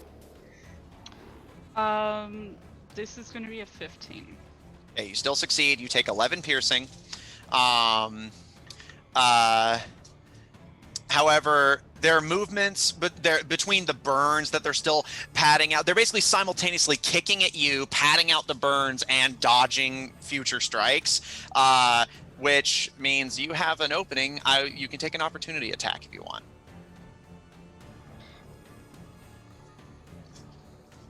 Because I will freely admit here, I just rolled 3 nat 1s in a row. Oh, I am not even kidding. Oh my, that's a lot of nat 1s. Retire, Matt. You've done it. Yeah, it was a nat 1 for the halfling to let them go, and then 2 nat 1s on the dark elves attack. So I think an opportunity attack is fair at that point. Yeah, sure. Okay. I did have a butterfly knife out earlier. Why not? Yeah, do some stabbing. Does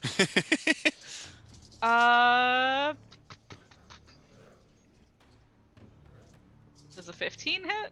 That does hit. Oh, okay. And I've got allies next to me. So My sneak attack. spiders. Yeah. Okay, so that'll be a 10. Whatever it is, piercing. Yeah.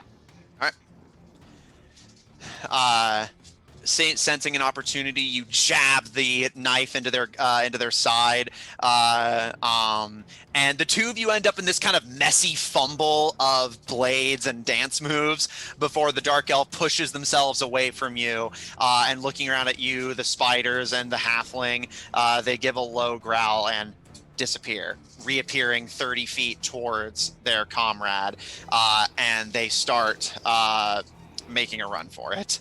That is the end of their turn. The dark elf you were attacking is now 45 feet from you, and their sibling is 90 feet from you. Okay.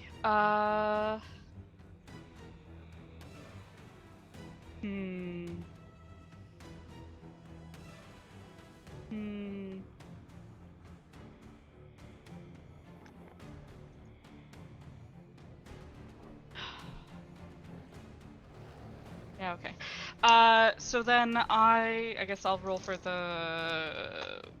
No. Yes, okay, I get one web back. That one will step forward and try and web the one that's close. So Okay. it just needs to move like 15 feet to get the... Easily done. Okay, that'll be a 22? That is it. They are restrained. Damn. No, it doesn't. I checked. Yeah. It just restrains them, and they can either attack or make a strength check to get out. Okay. The other one. I will, however, while I'm moving, kind of turn briefly to the halfling that seems to be working against me now, and like,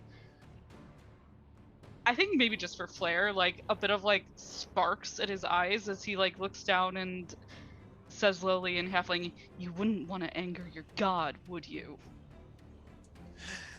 They seem scared. Now, I would say, are you actually trying to intimidate them? Not if it's a full action. No. I'm just saying, Okay. like, is that I'm gonna call this an interaction. So, that's something I've been doing now because a lot of players Yeah. love doing stuff like that. So, are you actually trying to get them to back off effectively? Yeah, effectively. Make me an intimidation check. Sure. It's a flat 16 with my lovely +0.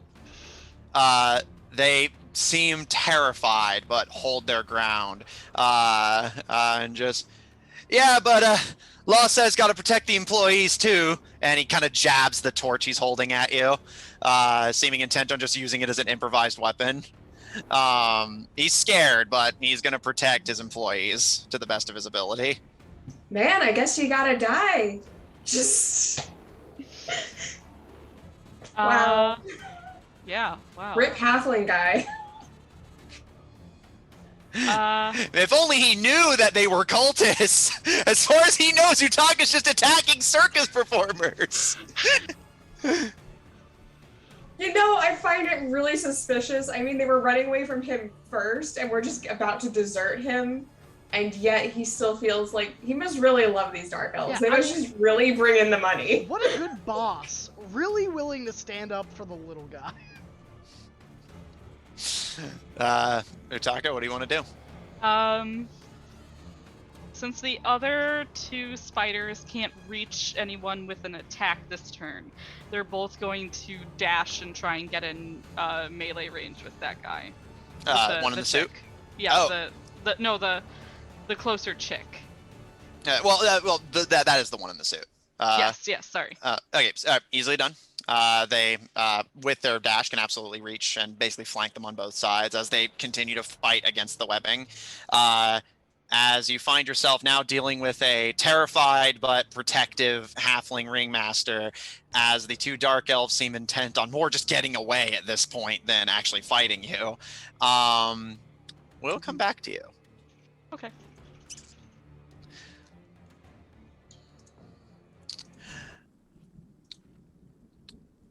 Griaz and Gaharis, making your way up the path, following the crystal trail that's embedded into the snow. At this point, it's starting to actively snow. Again, not so heavy that it's obstructing, just enough to where it's notable now. You climb your way up the northern mountain. And the terrain gradually gives way to, similar to the mountains you guys had been on the Millennial March, it gives way to this kind of rocky, kind of hillside terrain. The path of crystals continues to lead you, little glowing lights indicating where you should go, effectively. But you do not see an obvious path. It's more just following the crystal lights at this point and seeing the castle up on the mountain that you at least seem to be getting legitimately closer to. Is there anything the two of you would like to do, or just continue following the path? I was just gonna follow the path. I don't think. Yeah, same. If it is getting particularly cold, then Grails will put Junior in his pack. Okay. Because I think we've established that mimics don't like the cold. Yeah, mimics do not do well in cold. They're gelatinous. Yeah. So, Yeah. all right, yeah, you kind of gently slide Junior into your backpack to warm them a bit. The two of you continue to follow the path. The gorges and rocks slope and slide. The terrain is uneven and the snow makes it incredibly slippery. You guys are often struggling not to completely fall as you're making your way. But eventually you find yourself at the peak. However, you can see the castle, but it is surrounded by stone walls and kind of built directly into the peak of the mountain. It appears like a very impressive towering castle. One of those kind of skinny towering designs as opposed to the wider defensive ones you've seen up to this point. Definitely more for looks than for protection. More of a palace than a castle. You see that the crystal trail stops at the mouth of this gorge that separates you from the castle. However, you can both see they don't appear to have noticed you yet as you've been being incredibly stealthy, but you both notice guards, Aemelian Empire soldiers patrolling the walls. There appears to be a drawbridge that is currently pulled up. That would seemingly be the only obvious way into the palace. As otherwise it's a deep, Gaharis kind of taking an experimental glance, the gorge goes down deep.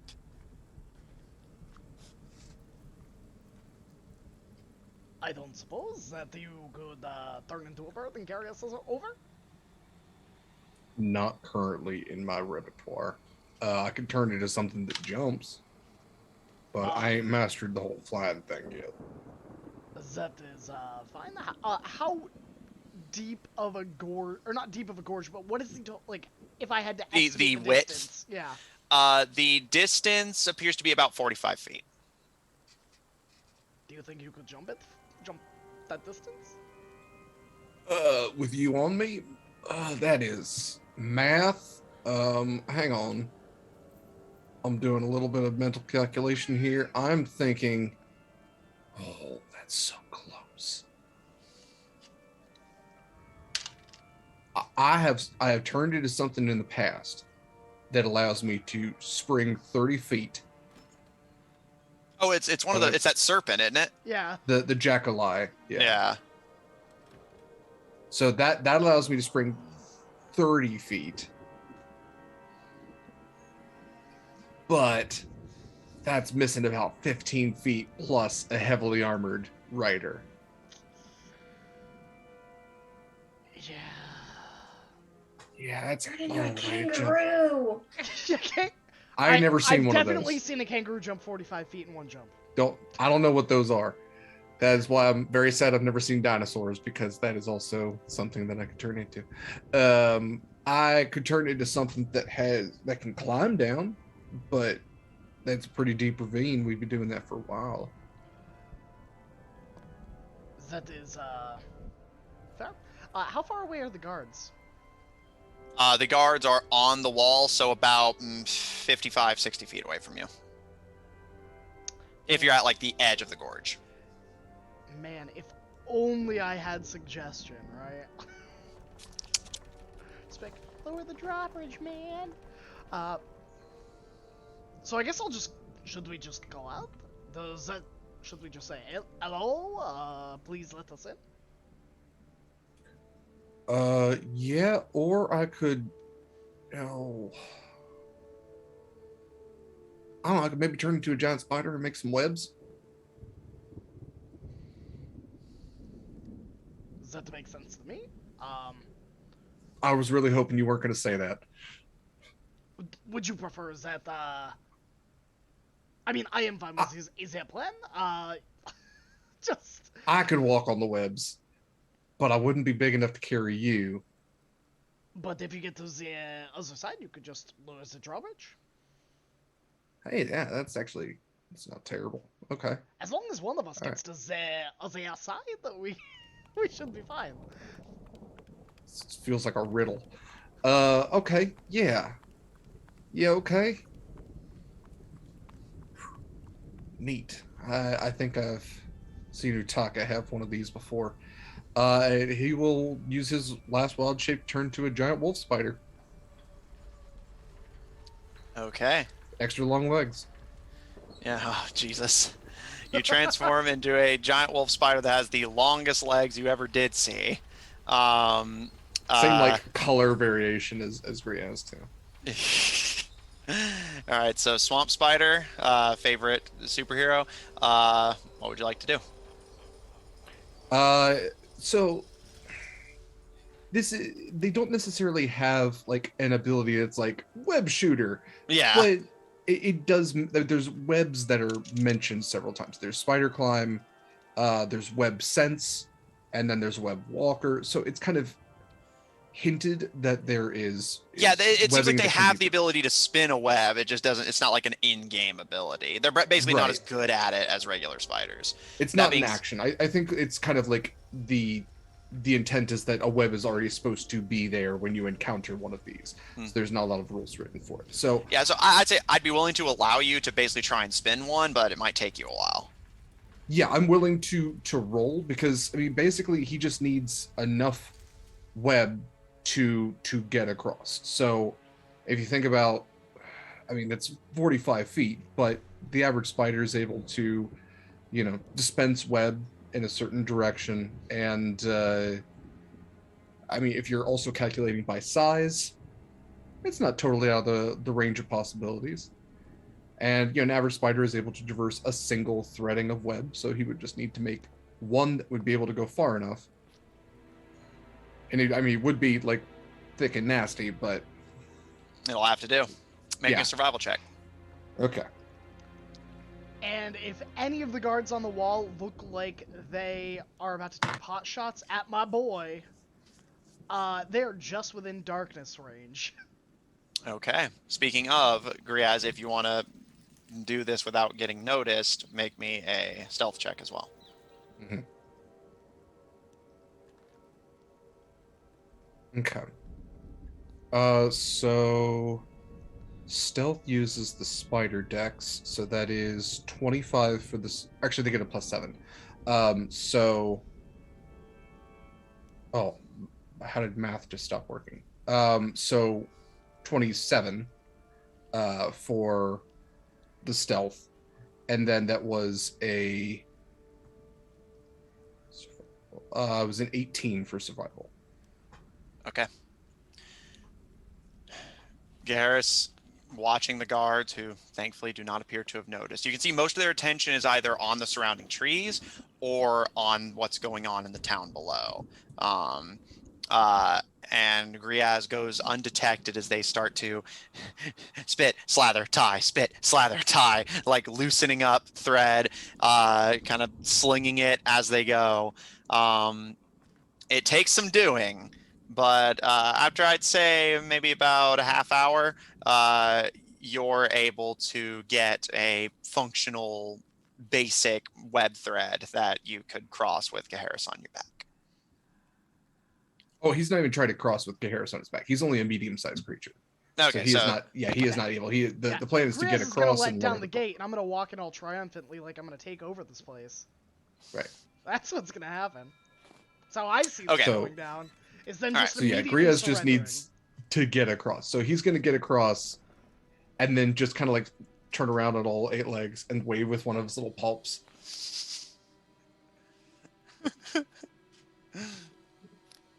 Okay. Okay.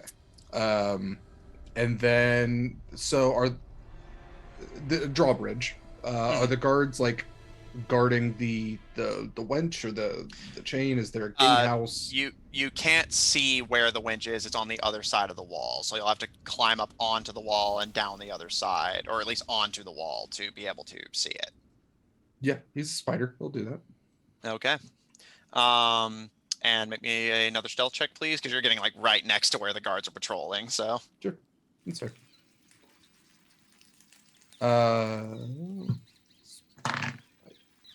18 plus 7, 22, 32. okay. Also, I wasn't rolling for the guards because they're working off of their passive at the moment, but I will add that this is my like 6th nat 1 of the night for a different roll I'm doing, Get and a different die.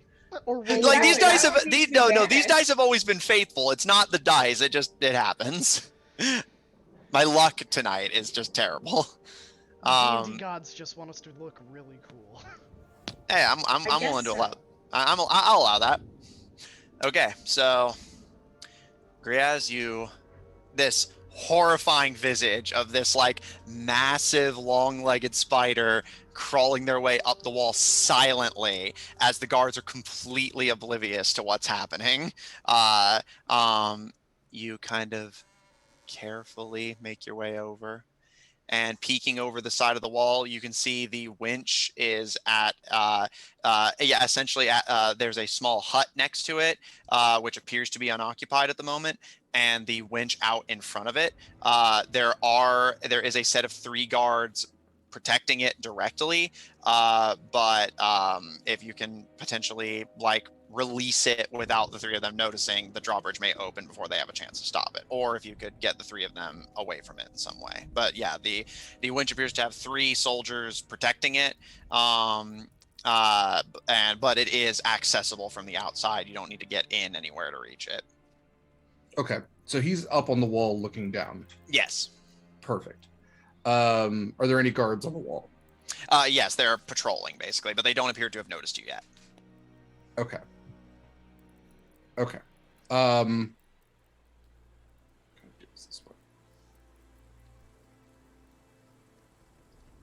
Okay. So if there are, is he kind of dealing with like regular patrols, or is it like a single guard in this area? No, it's like regular patrols. This is the palace, so it's locked down pretty tight. You can see that the winch is in the middle of this actually rather nice courtyard. There's like a garden, a fountain. Again, very lavish and appearing more in the interest of beauty than in protection. But there's like the gatehouse, a small house nearby, which you assume is either groundskeepers or the barracks for this place. Mm-hmm. Protection seems pretty tight. Okay. Well, I think centered on the wench especially, he is going to revert back to, he's going to kind of get to the top of the wall, revert back to Bugbear and kind of just hunch down. And then he is going to, I've been waiting to cast a spell. He is going to cast Stinking Cloud centered on that wench. So it's not necessarily lethal, it is a nauseating gas Okay. that will heavily obscure the area and can last up for 1 minute. So anybody in that area has to make a Constitution saving throw. And on a failed save, they spend their action retching and reeling. Okay, and what's the DC? 14. 1 succeeds, 2 fail. So and the ones who fail just spend their whole turn just retching.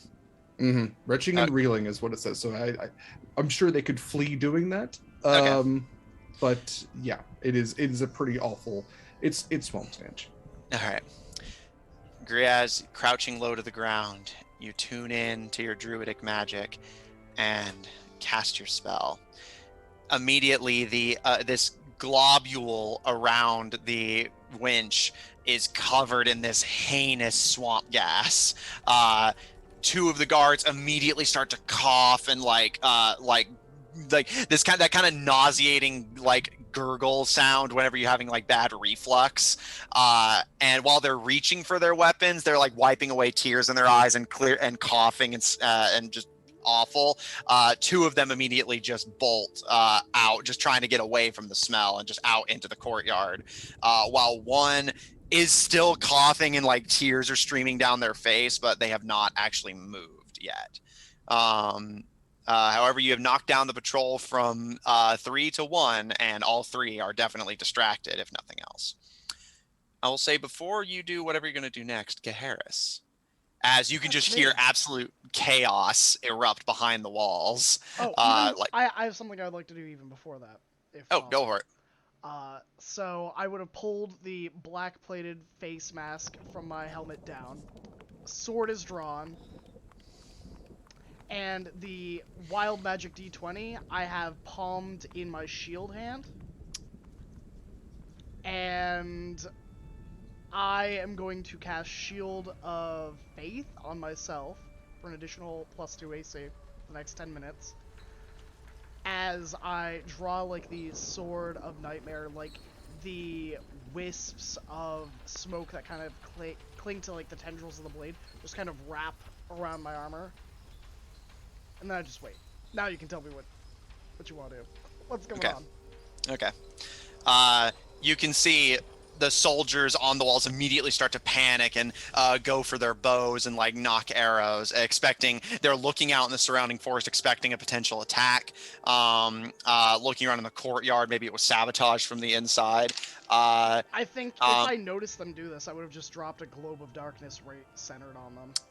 Okay. Even like as soon as I saw them like looking to like go to their ranged weapons if they'd set them down, or like even started to look panicked, it would have just been dropped so they can't even get around to. Okay. You cast darkness, further dramatically increasing confusion as those on the wall are panicking, those in the courtyard are panicking, those few who can still see and stand are grabbing at weapons thinking they must be under attack. I mean, given they are, but more literally. That depends on them and how much trouble they're gonna give.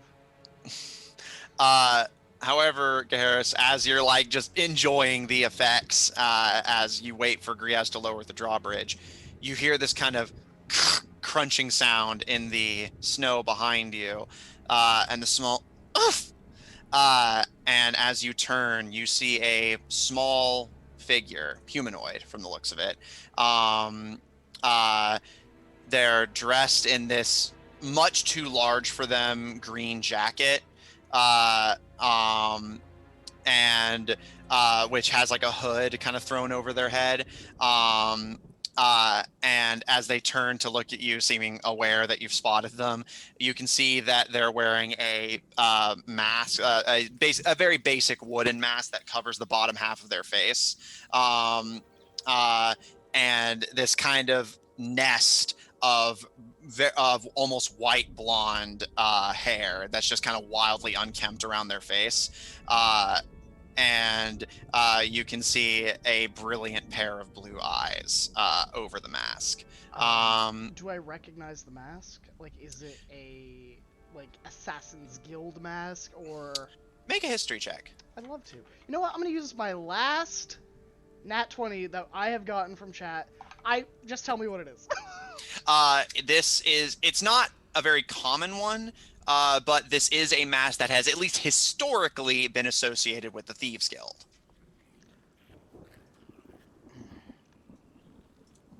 Oh, I dare say that we seem to be going the same way. What are you intending to steal? What are you doing to the castle? Why are you attacking them? I'm asking the questions here, and it is a very far drop. They kind of swallow, and I'll tell you anything you want to know. Just leave the soldiers out of this. It's not my intention to hurt any of them. It's my intention to end this battle before anyone dies on either side.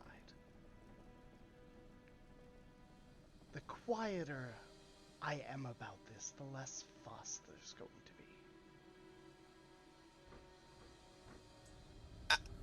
I'm not just going to let you kidnap them, if that's what you mean. We should probably roll initiative.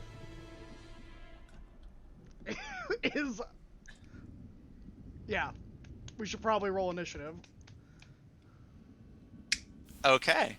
I'll tell you what, I'm just going to add you to the initiative order we have going with Utaka, and let's see if we can just get these two across the city skirmishes resolved. Well, that's a nat. Yeah, can I get in on that? Because that Yeah, one go. guard's Yeah, gonna be... I was going to ask you to anyway. It's a nat 20 for a 24.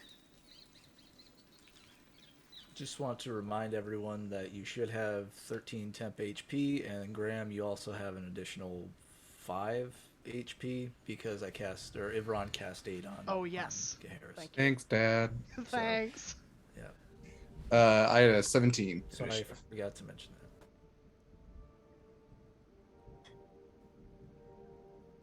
that. All right, that puts you between the dancers, Griaz. What'd you get, Harris? 24. All right, that puts you top of the round.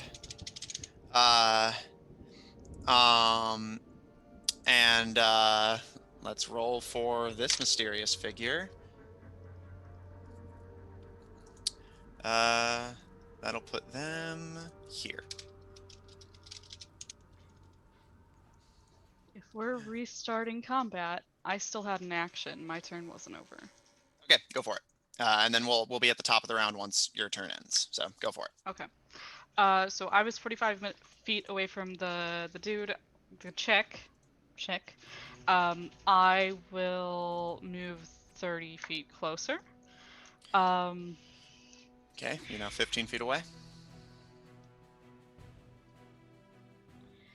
And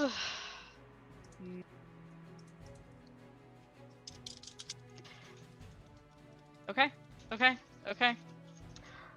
All right. Goodbye, spiders. The one in front of me.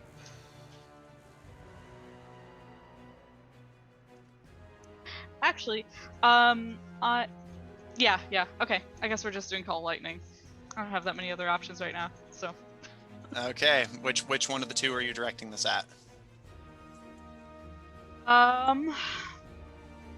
So the spiders would fade away at this point. I think they shrink back down, right? Yeah, exactly. So the 3 spiders suddenly shrink, and now tiny regular spiders start skittering off into the snow. I will center the 120-foot diameter storm around the one that's farther away from me. Okay. But I can still reach the one that's closer to me with how I've cast it. Okay. That is a dex save or con save? Let me just double check. That's a dex save. Dex 15. Okay. The one farther away both succeed. I can only hit one. Okay. So okay. Well, regardless, they succeed, so. All right. Would you consider the conditions already stormy? Sure. All right, then I would like to deal max damage, and the one closer to me is going to be non-fatally struck by lightning for a max of 25. Okay. Okay. If that's possible. As the storm begins to intensify, snow begins to fall around you rapidly as you gather this storm, and lightning, as the blizzard almost begins to quicken and worsen, funnels down and strikes at the restrained dark elf, who flinches and struggles, the webbing visibly smoking and burning as the lightning gouges into them. As it clears, you hear them let out a very conscious and very in pain, that throaty tearing scream of pain. They appear to still be conscious, but barely, as they continue to struggle against their bindings. Okay. That was my action. I already did my bonus action, so I'm just gonna be like slowly approaching them with my hands and like lots of like crackling ozone. It's like really ominous. Yeah. But back to you guys. All right. Hearing thunder in the distance. So we're gonna kind of be going back and forth on this. It's gonna be a very unusual battle, but we'll make it work. Garrus, you're face down with this stranger seemingly associated with the Thieves Guild. You cannot see their face very clearly, but they do not seem intent on letting you into the castle. What would you like to do? Yeah. So I like to think that I'm standing right near the edge of this cliff, and they're probably Yeah, because you had 5 feet to away. you were Yeah. looking at it, watching Griaz make the web. Easily done. So I turn around and I'd like to attempt to grapple them with my first attack action. And I think it is the shield arm, like, rushing forward to, like, grab their shoulder. So I just need to make a contested athletics, and they can use acrobatics or athletics. I will say I'm not going to make this stop you from doing it, but just as a side note, you would have to pocket the wild dice, because that was in your shield hand. That's fine. I mean, I might just toss it. Who knows? Just again, that's not going to stop you. I'm just noting it. They definitely fail. I mean, go ahead and roll, but they definitely 21. fail. Yeah, they fail. So I grab them. Yeah, so I guess I probably would have pocketed, or, what have you. Grab them by the shoulder and bring my face real close to them. Almost suddenly, to the point where, like, they probably don't have time to yell. And all I say is, I am not kidnapping them. Nod if you understand.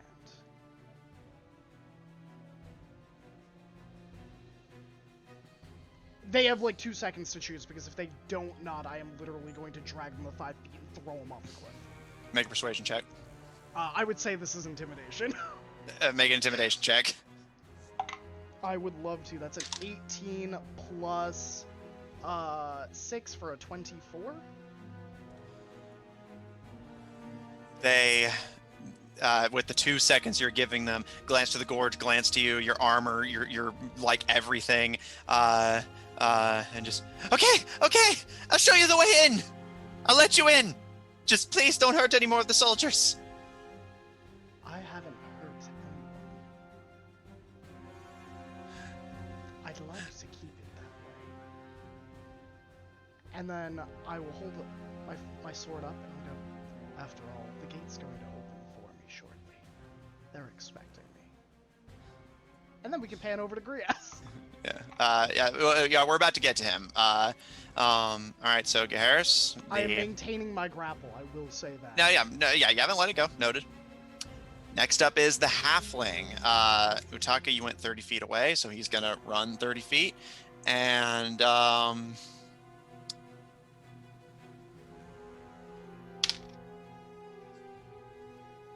okay.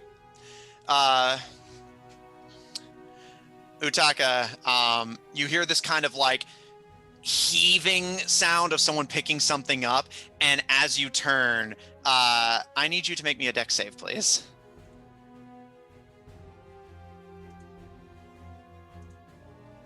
fail that? As you turn, the barrel of alcohol that you had picked up but not really done anything with is now, its contents are now being doused over you as the halfling basically flings the contents of the barrel, dousing you head to toe in what appears to be some sort of ale. And he takes a swig of it and holds the torch in front of his mouth threateningly. He can't say anything with his mouth full, but he seems like he's basically let them go or I set you on fire. I will say he's going to hold his action, and if you take any hostile action, he will spit the fire and light you aflame, as you are now covered in flammable alcohol. Okay. The dancer, on their last legs, but with the spiders no longer accosting them,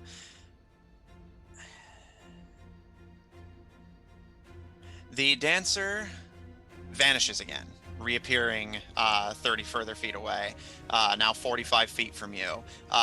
As they struggle against the webbing, they are now next to their 30 feet. They're almost to their comrade. Yeah, they're 15 feet away. Yeah. They successfully break out from the webbing, and as they throw the last of it into the snow, they rise to their feet and sprint and just make it to where their comrade is, who kind of starts trying to usher them to get moving faster so the two of them can start running. However, that's it for the dancer's turn. Griaz, you're up. One soldier remains by the winch, but they're still coughing and gagging and distracted. And between that and you can see next to you a bubble of darkness appear and the soldiers within start to panic. Everything is in total chaos in the palace right now. When he sees the bubble of darkness, there's just a little smile. He's like, yeah, Harris got it. All right. He's going to hop down from the wall and make his movement to get to the winch. If the guard is retching, they can take an attack on them. That's fine. Their next turn, they're going to have to make another save. So he will make a save to withstand his own stink. Which, it was a con, right? I'm asking about my own spell. It was a con save. 14 or con 16. It was a con 14. I'm going to use my advantage because that's only a 12. Because I'm not a very constitutional boy. That'll do. Okay, so that's a 15. So he recognizes it smells pretty bad, but he will power through and use his action to lower the winch. Okay. Lower the gate drawbridge. I will say this is. I'm going to count this as an interaction, so you do technically still have an action if you do this. Oh, cool. Okay. However, I will add just for flavor.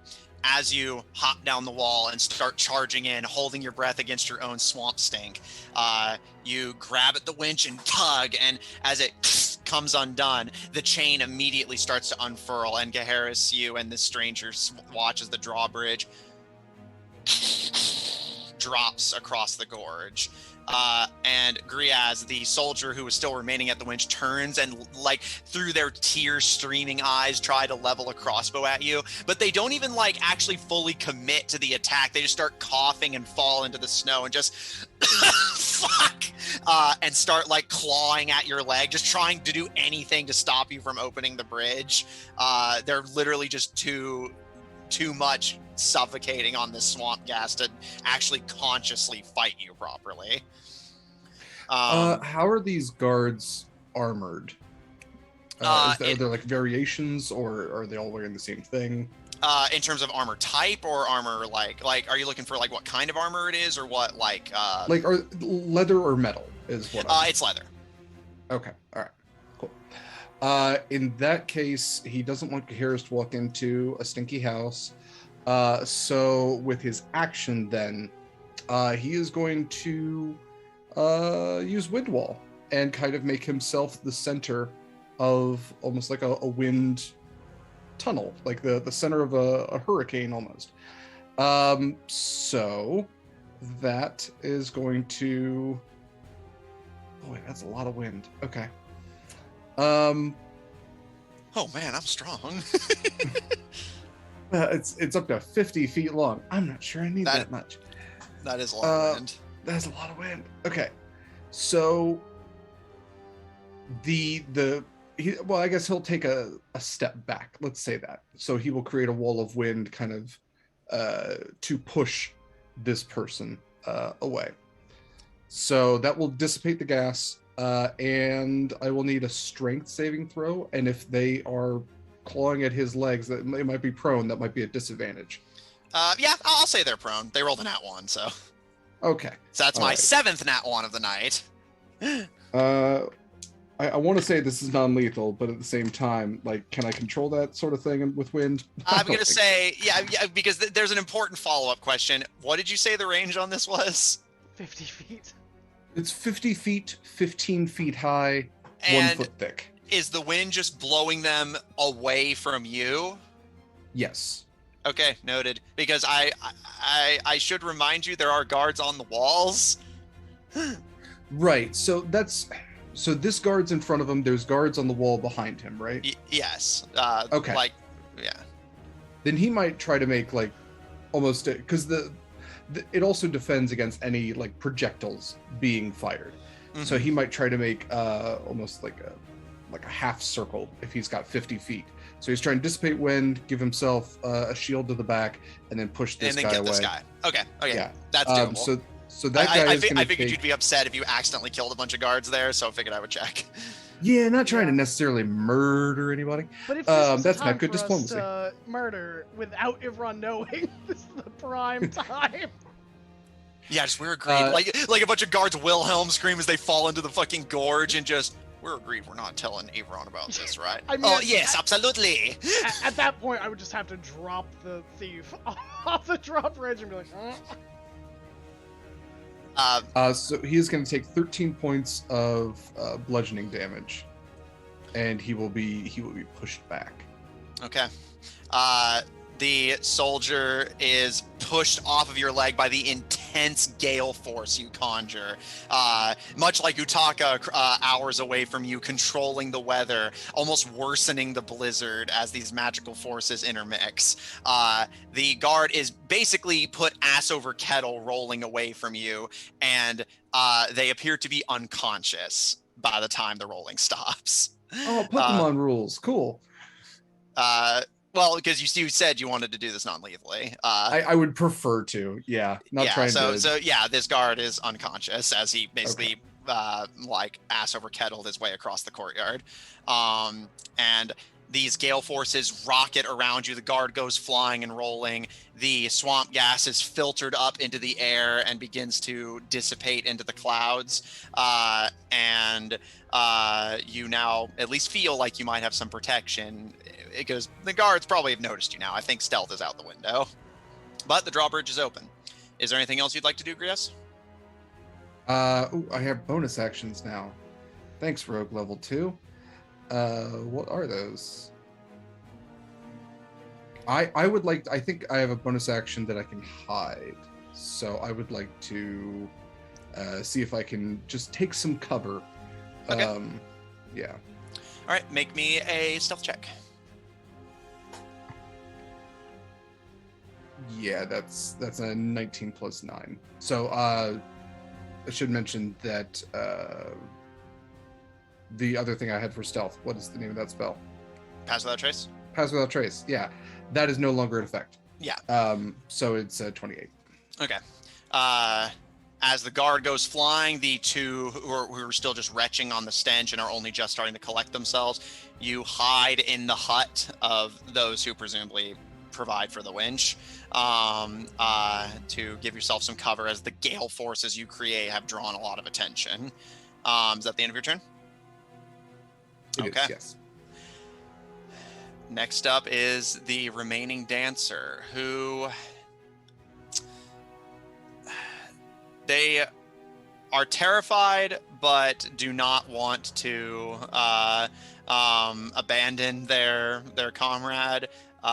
So They're going to take a ready action, and if Utaka attacks them, they will respond in kind. How far away? They're 45 feet from me now? Yes. All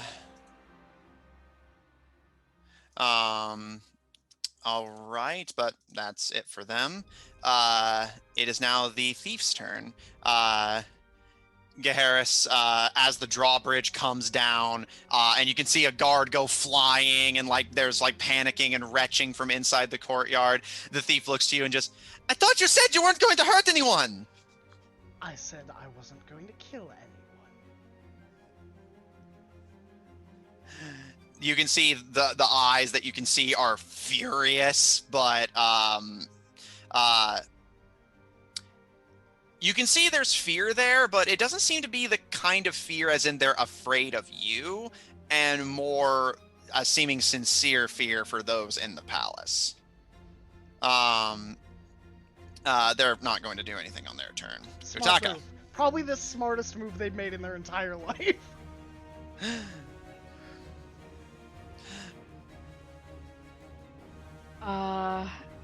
He's gonna look from the strong halfling over to the other two, and with like the sort of magic swirling through his hands, he's gonna raise his voice.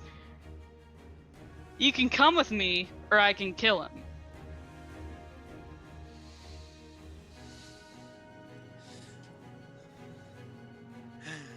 And to be clear, are you saying this? I'm looking directly at the one who's readying an action to attack me back. Mm-hmm. Well, because the Dark Elf and the Halfling are both doing that. Sure, I'm not that worried about him.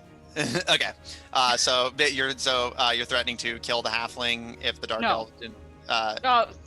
Kill her. Sorry. Okay. Okay, so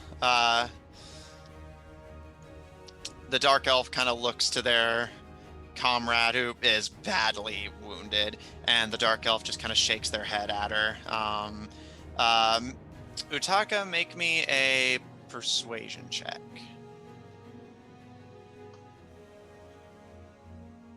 $13?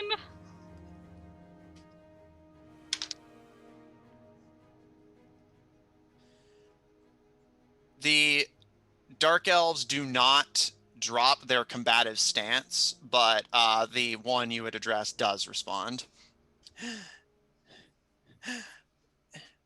We're not looking to hurt anyone! We just want to leave the city!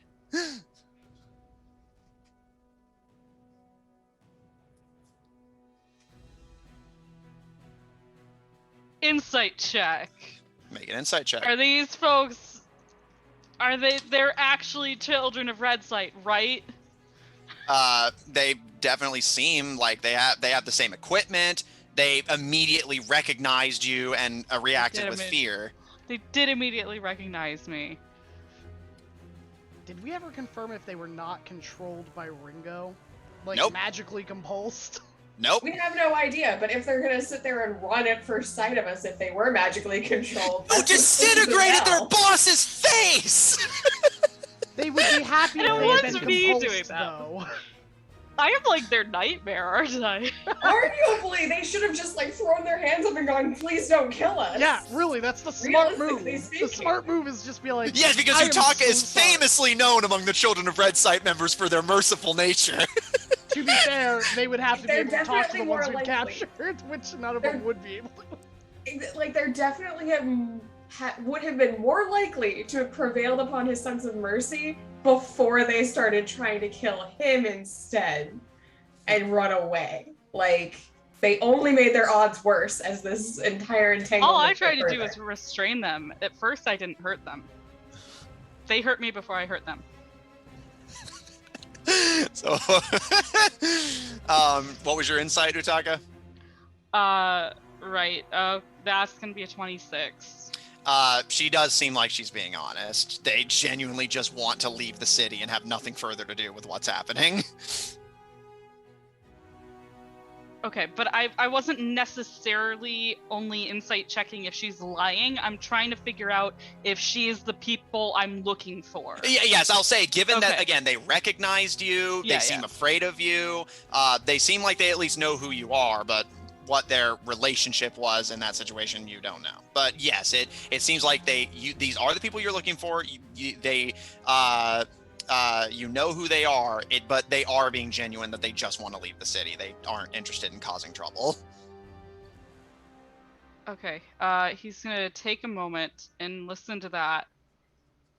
And like, there's this long moment of deliberation before his eyes narrow, and I would like to cast. I would like to use lightning. Call lightning again. Okay. I would like to non-lethally lightning strike both of them while they're standing next to each other. Is that Okay. possible? Just the But- littlest heart palpitations. Just slightly. Before you do that, there's some reactions to happen. Because I believe reactions go before the thing, right? Yep. Okay, just making sure. And so she's 45 feet away from me. So if she's throwing something, it's at disadvantage. Mhm. Unless it's counterspell, which I don't think they have. They probably would've can't used it by counterspell now. this. You're right, they would have to dispel it. Yeah. Where did I put the stats I'm looking for here? All right, just a second. Sorry. There we are. I needed my what happens if you put fire to oil thing. Well, he's got a weapon so he needs to hit me first. Well, right? no, because he doused you in oil, which is what you made a saving throw, and now he's going to try and basically, or not oil, but alcohol, and now he's going to attempt to light it on fire by basically doing the deodorant lighter trick. So you will get another save. I need to pull up Okay. what that save is going to be. I have a reference thing for this. Sure. I just need to grab it. I misplaced my stat sheet. Go ahead and make me a dexterity save, please. That's gonna be a 17. Okay. I did use a luck point on that because I don't feel like exploding today. Valid. All right, so that was a 17, you said? Mm-hmm. Okay, you succeed the save. You'll take half damage.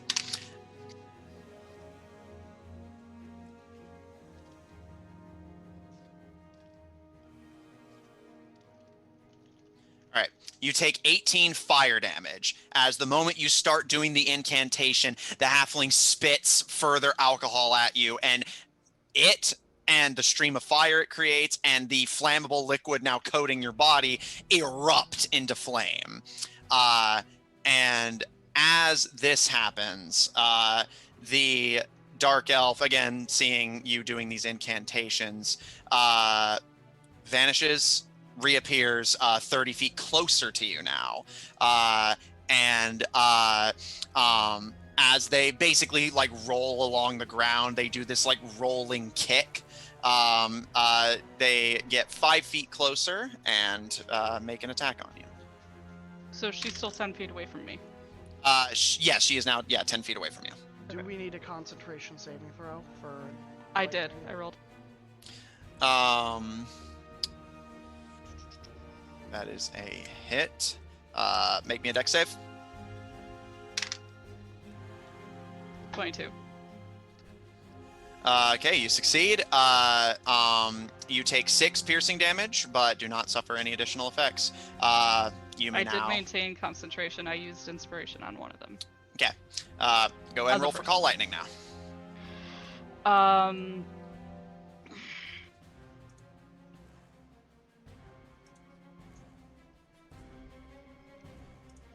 Luca, slow down.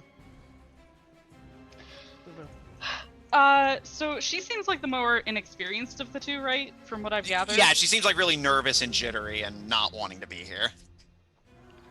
Would I have reason to believe that she has a lower, she's a lower level than the other one? Is what I'm trying to gather. Maybe an intelligence check. 14.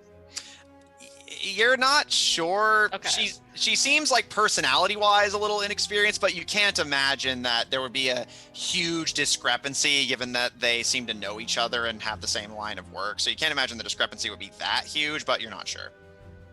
Okay, then that being the case, I will. I mean, wait, this was already on my thing, so my thing goes off. Because that's how that works. Okay.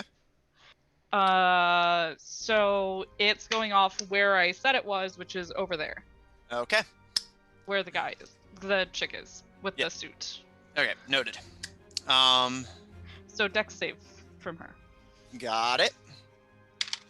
Which they fail.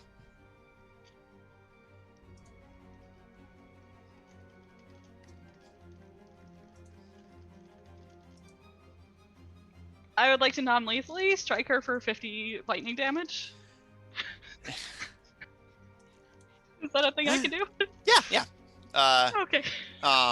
You'd have to do double their health to guaranteed kill them. So Okay. yeah, as long as you specify non-lethal. Calling down another lightning strike as the storm, as the blizzard begins to worsen and snow falls in thick blankets now. Another snaking fork of lightning comes down and strikes at the more distant dark elf as you basically blinded by the smoke and flame and the kicking bladed shoes. You just cast it where you had planned to. And you hear one final "Ah!" before silence as that dark elf falls unconscious. Good question. Yes. Since I am en route to this location, how many times have I seen / heard lightning at this point? Yes, I was going to say, that's actually a great... Wondering. Israel, as you start making your way at kind of a brisk pace, you don't have any reason to necessarily sprint for it, you notice the storm is starting to get worse. From the north and south sides, the clouds are darkening very rapidly, almost as if on one end someone tossed volatile chemicals into the atmosphere, and then on the other someone magically made the storm significantly worse. And the snow is starting to fall very heavily, and on the south side of the city you can see flashes of lightning followed by flash. I think it's safe to say that after the first one, I was a little bit weary, but then the second one so soon and no others. In the same place. I'm starting to jog. I'm starting to run. I'm starting to run in that direction. Harris is up on that bridge. He can see this in the distance. Oh no, everyone can see it, but oh yeah, it's very scenic. I think the thief and Gahara's pause in between their interaction to see the lightning strike. And it's that's not normal.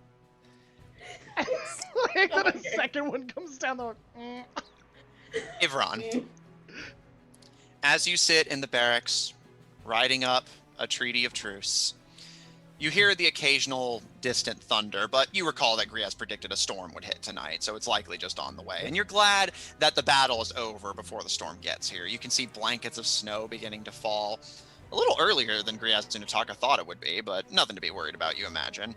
And you return to writing up the peace treaty, as between Griaz and Utaka's activities, the blizzard has arrived a touch earlier than it was going to. With wind and swamp gas and lightning and Tempest Cleric magic, snow begins to rapidly fall and wind surges through the valley as the blizzard has hit the city of Jor. And I think that's where we're going to end tonight's session. Great, I get to remind you in the middle of a blizzard. Yay. Oh god. Fantastic. There is so much going on that you guys aren't aware of that is making this is the finest comedy of errors I've ever seen in D&D. Also, by the end of the night, I have racked up a grand total of 9 nat 1s. Hey, if you're gonna fail big, right? At least it's one for every member of the Fellowship of the Ring. Yeah. So, win-win. So I think we should say 3 things. I'd love to know who everyone is, where we can find them, and what projects they're working on. I'll go first because you know what? I've had the delight of playing Harrison Nervos Blackmont for you all tonight, and my name is Graham, and this is my channel. You can also call me Graham Crackers. Either is fine. You can find me at a variety of places, mostly my Twitter at GrahamCrackers1, or you can find me here every Monday, Tuesday, or Friday. On Tuesdays, I DM Shards of Anarian and Anarian's Rest, a homebrew campaign in my homebrew world of Anarian. Fridays, I am here playing in the Goldshine Investigations, as you have watched. And Mondays, we play a array of video games, ranging everything from Guild Wars 2, Baldur's Gate 3, Terraria, Minecraft, anything that has a multiplayer, we usually try to dabble our hands in. But yeah, that is enough for me. I have some other projects, but I will shout them out on Twitter. So I'll pass it on to... It's me, guys. Hi, everybody. It's me, Kari. I do things like play here on Fridays. Sometimes I show up on Mondays. Even more rarely, I will also show up every other Tuesday to the Anarian's Rest campaign that the lovely Graham runs for us so kindly. And there I play a tiefling wizard named Karis. Yeah, other than that, you can't really find me anywhere except on Guild Wars 2 if you want to hang out. Also, if you do want to hit me up to play some multiplayer BG3, please feel free. I finally got it working again, so that should be fun. But yeah, other than that, I've got nothing else really going on. Yeah.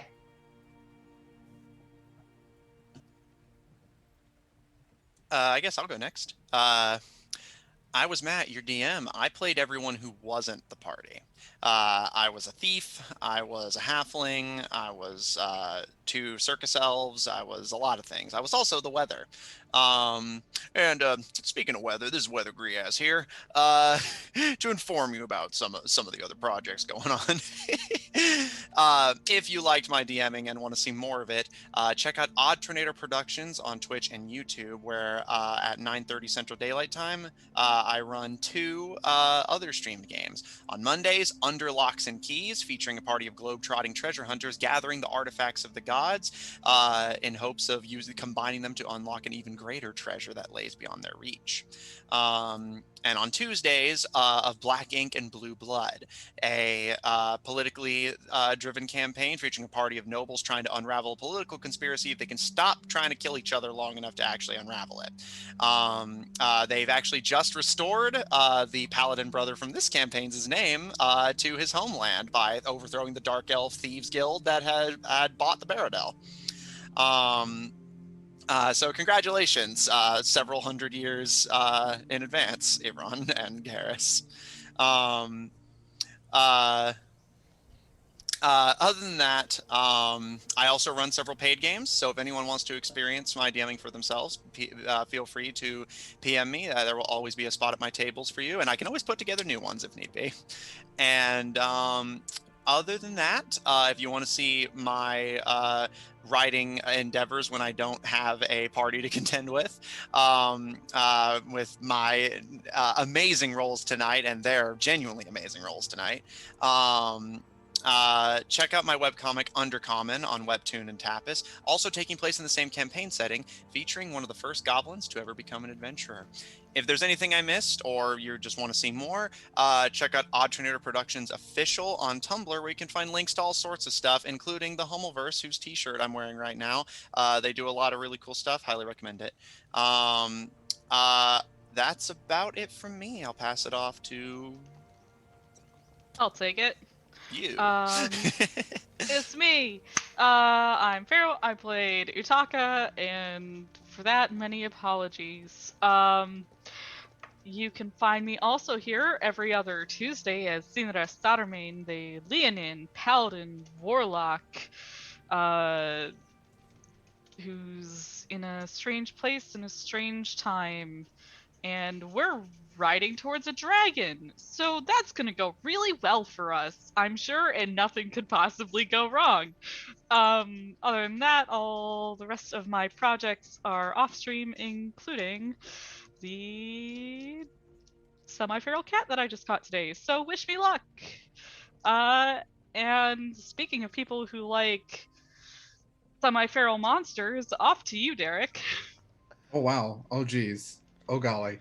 Hi everybody. I'm Derek Sword. If you want to find me in my projects, the best place is Twitter at dsword16.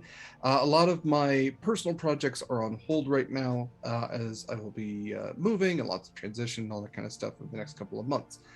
But I've got some stuff coming up that I'm super excited about as far as TTRPGs. You can typically find me here on Graham Cracker's channel.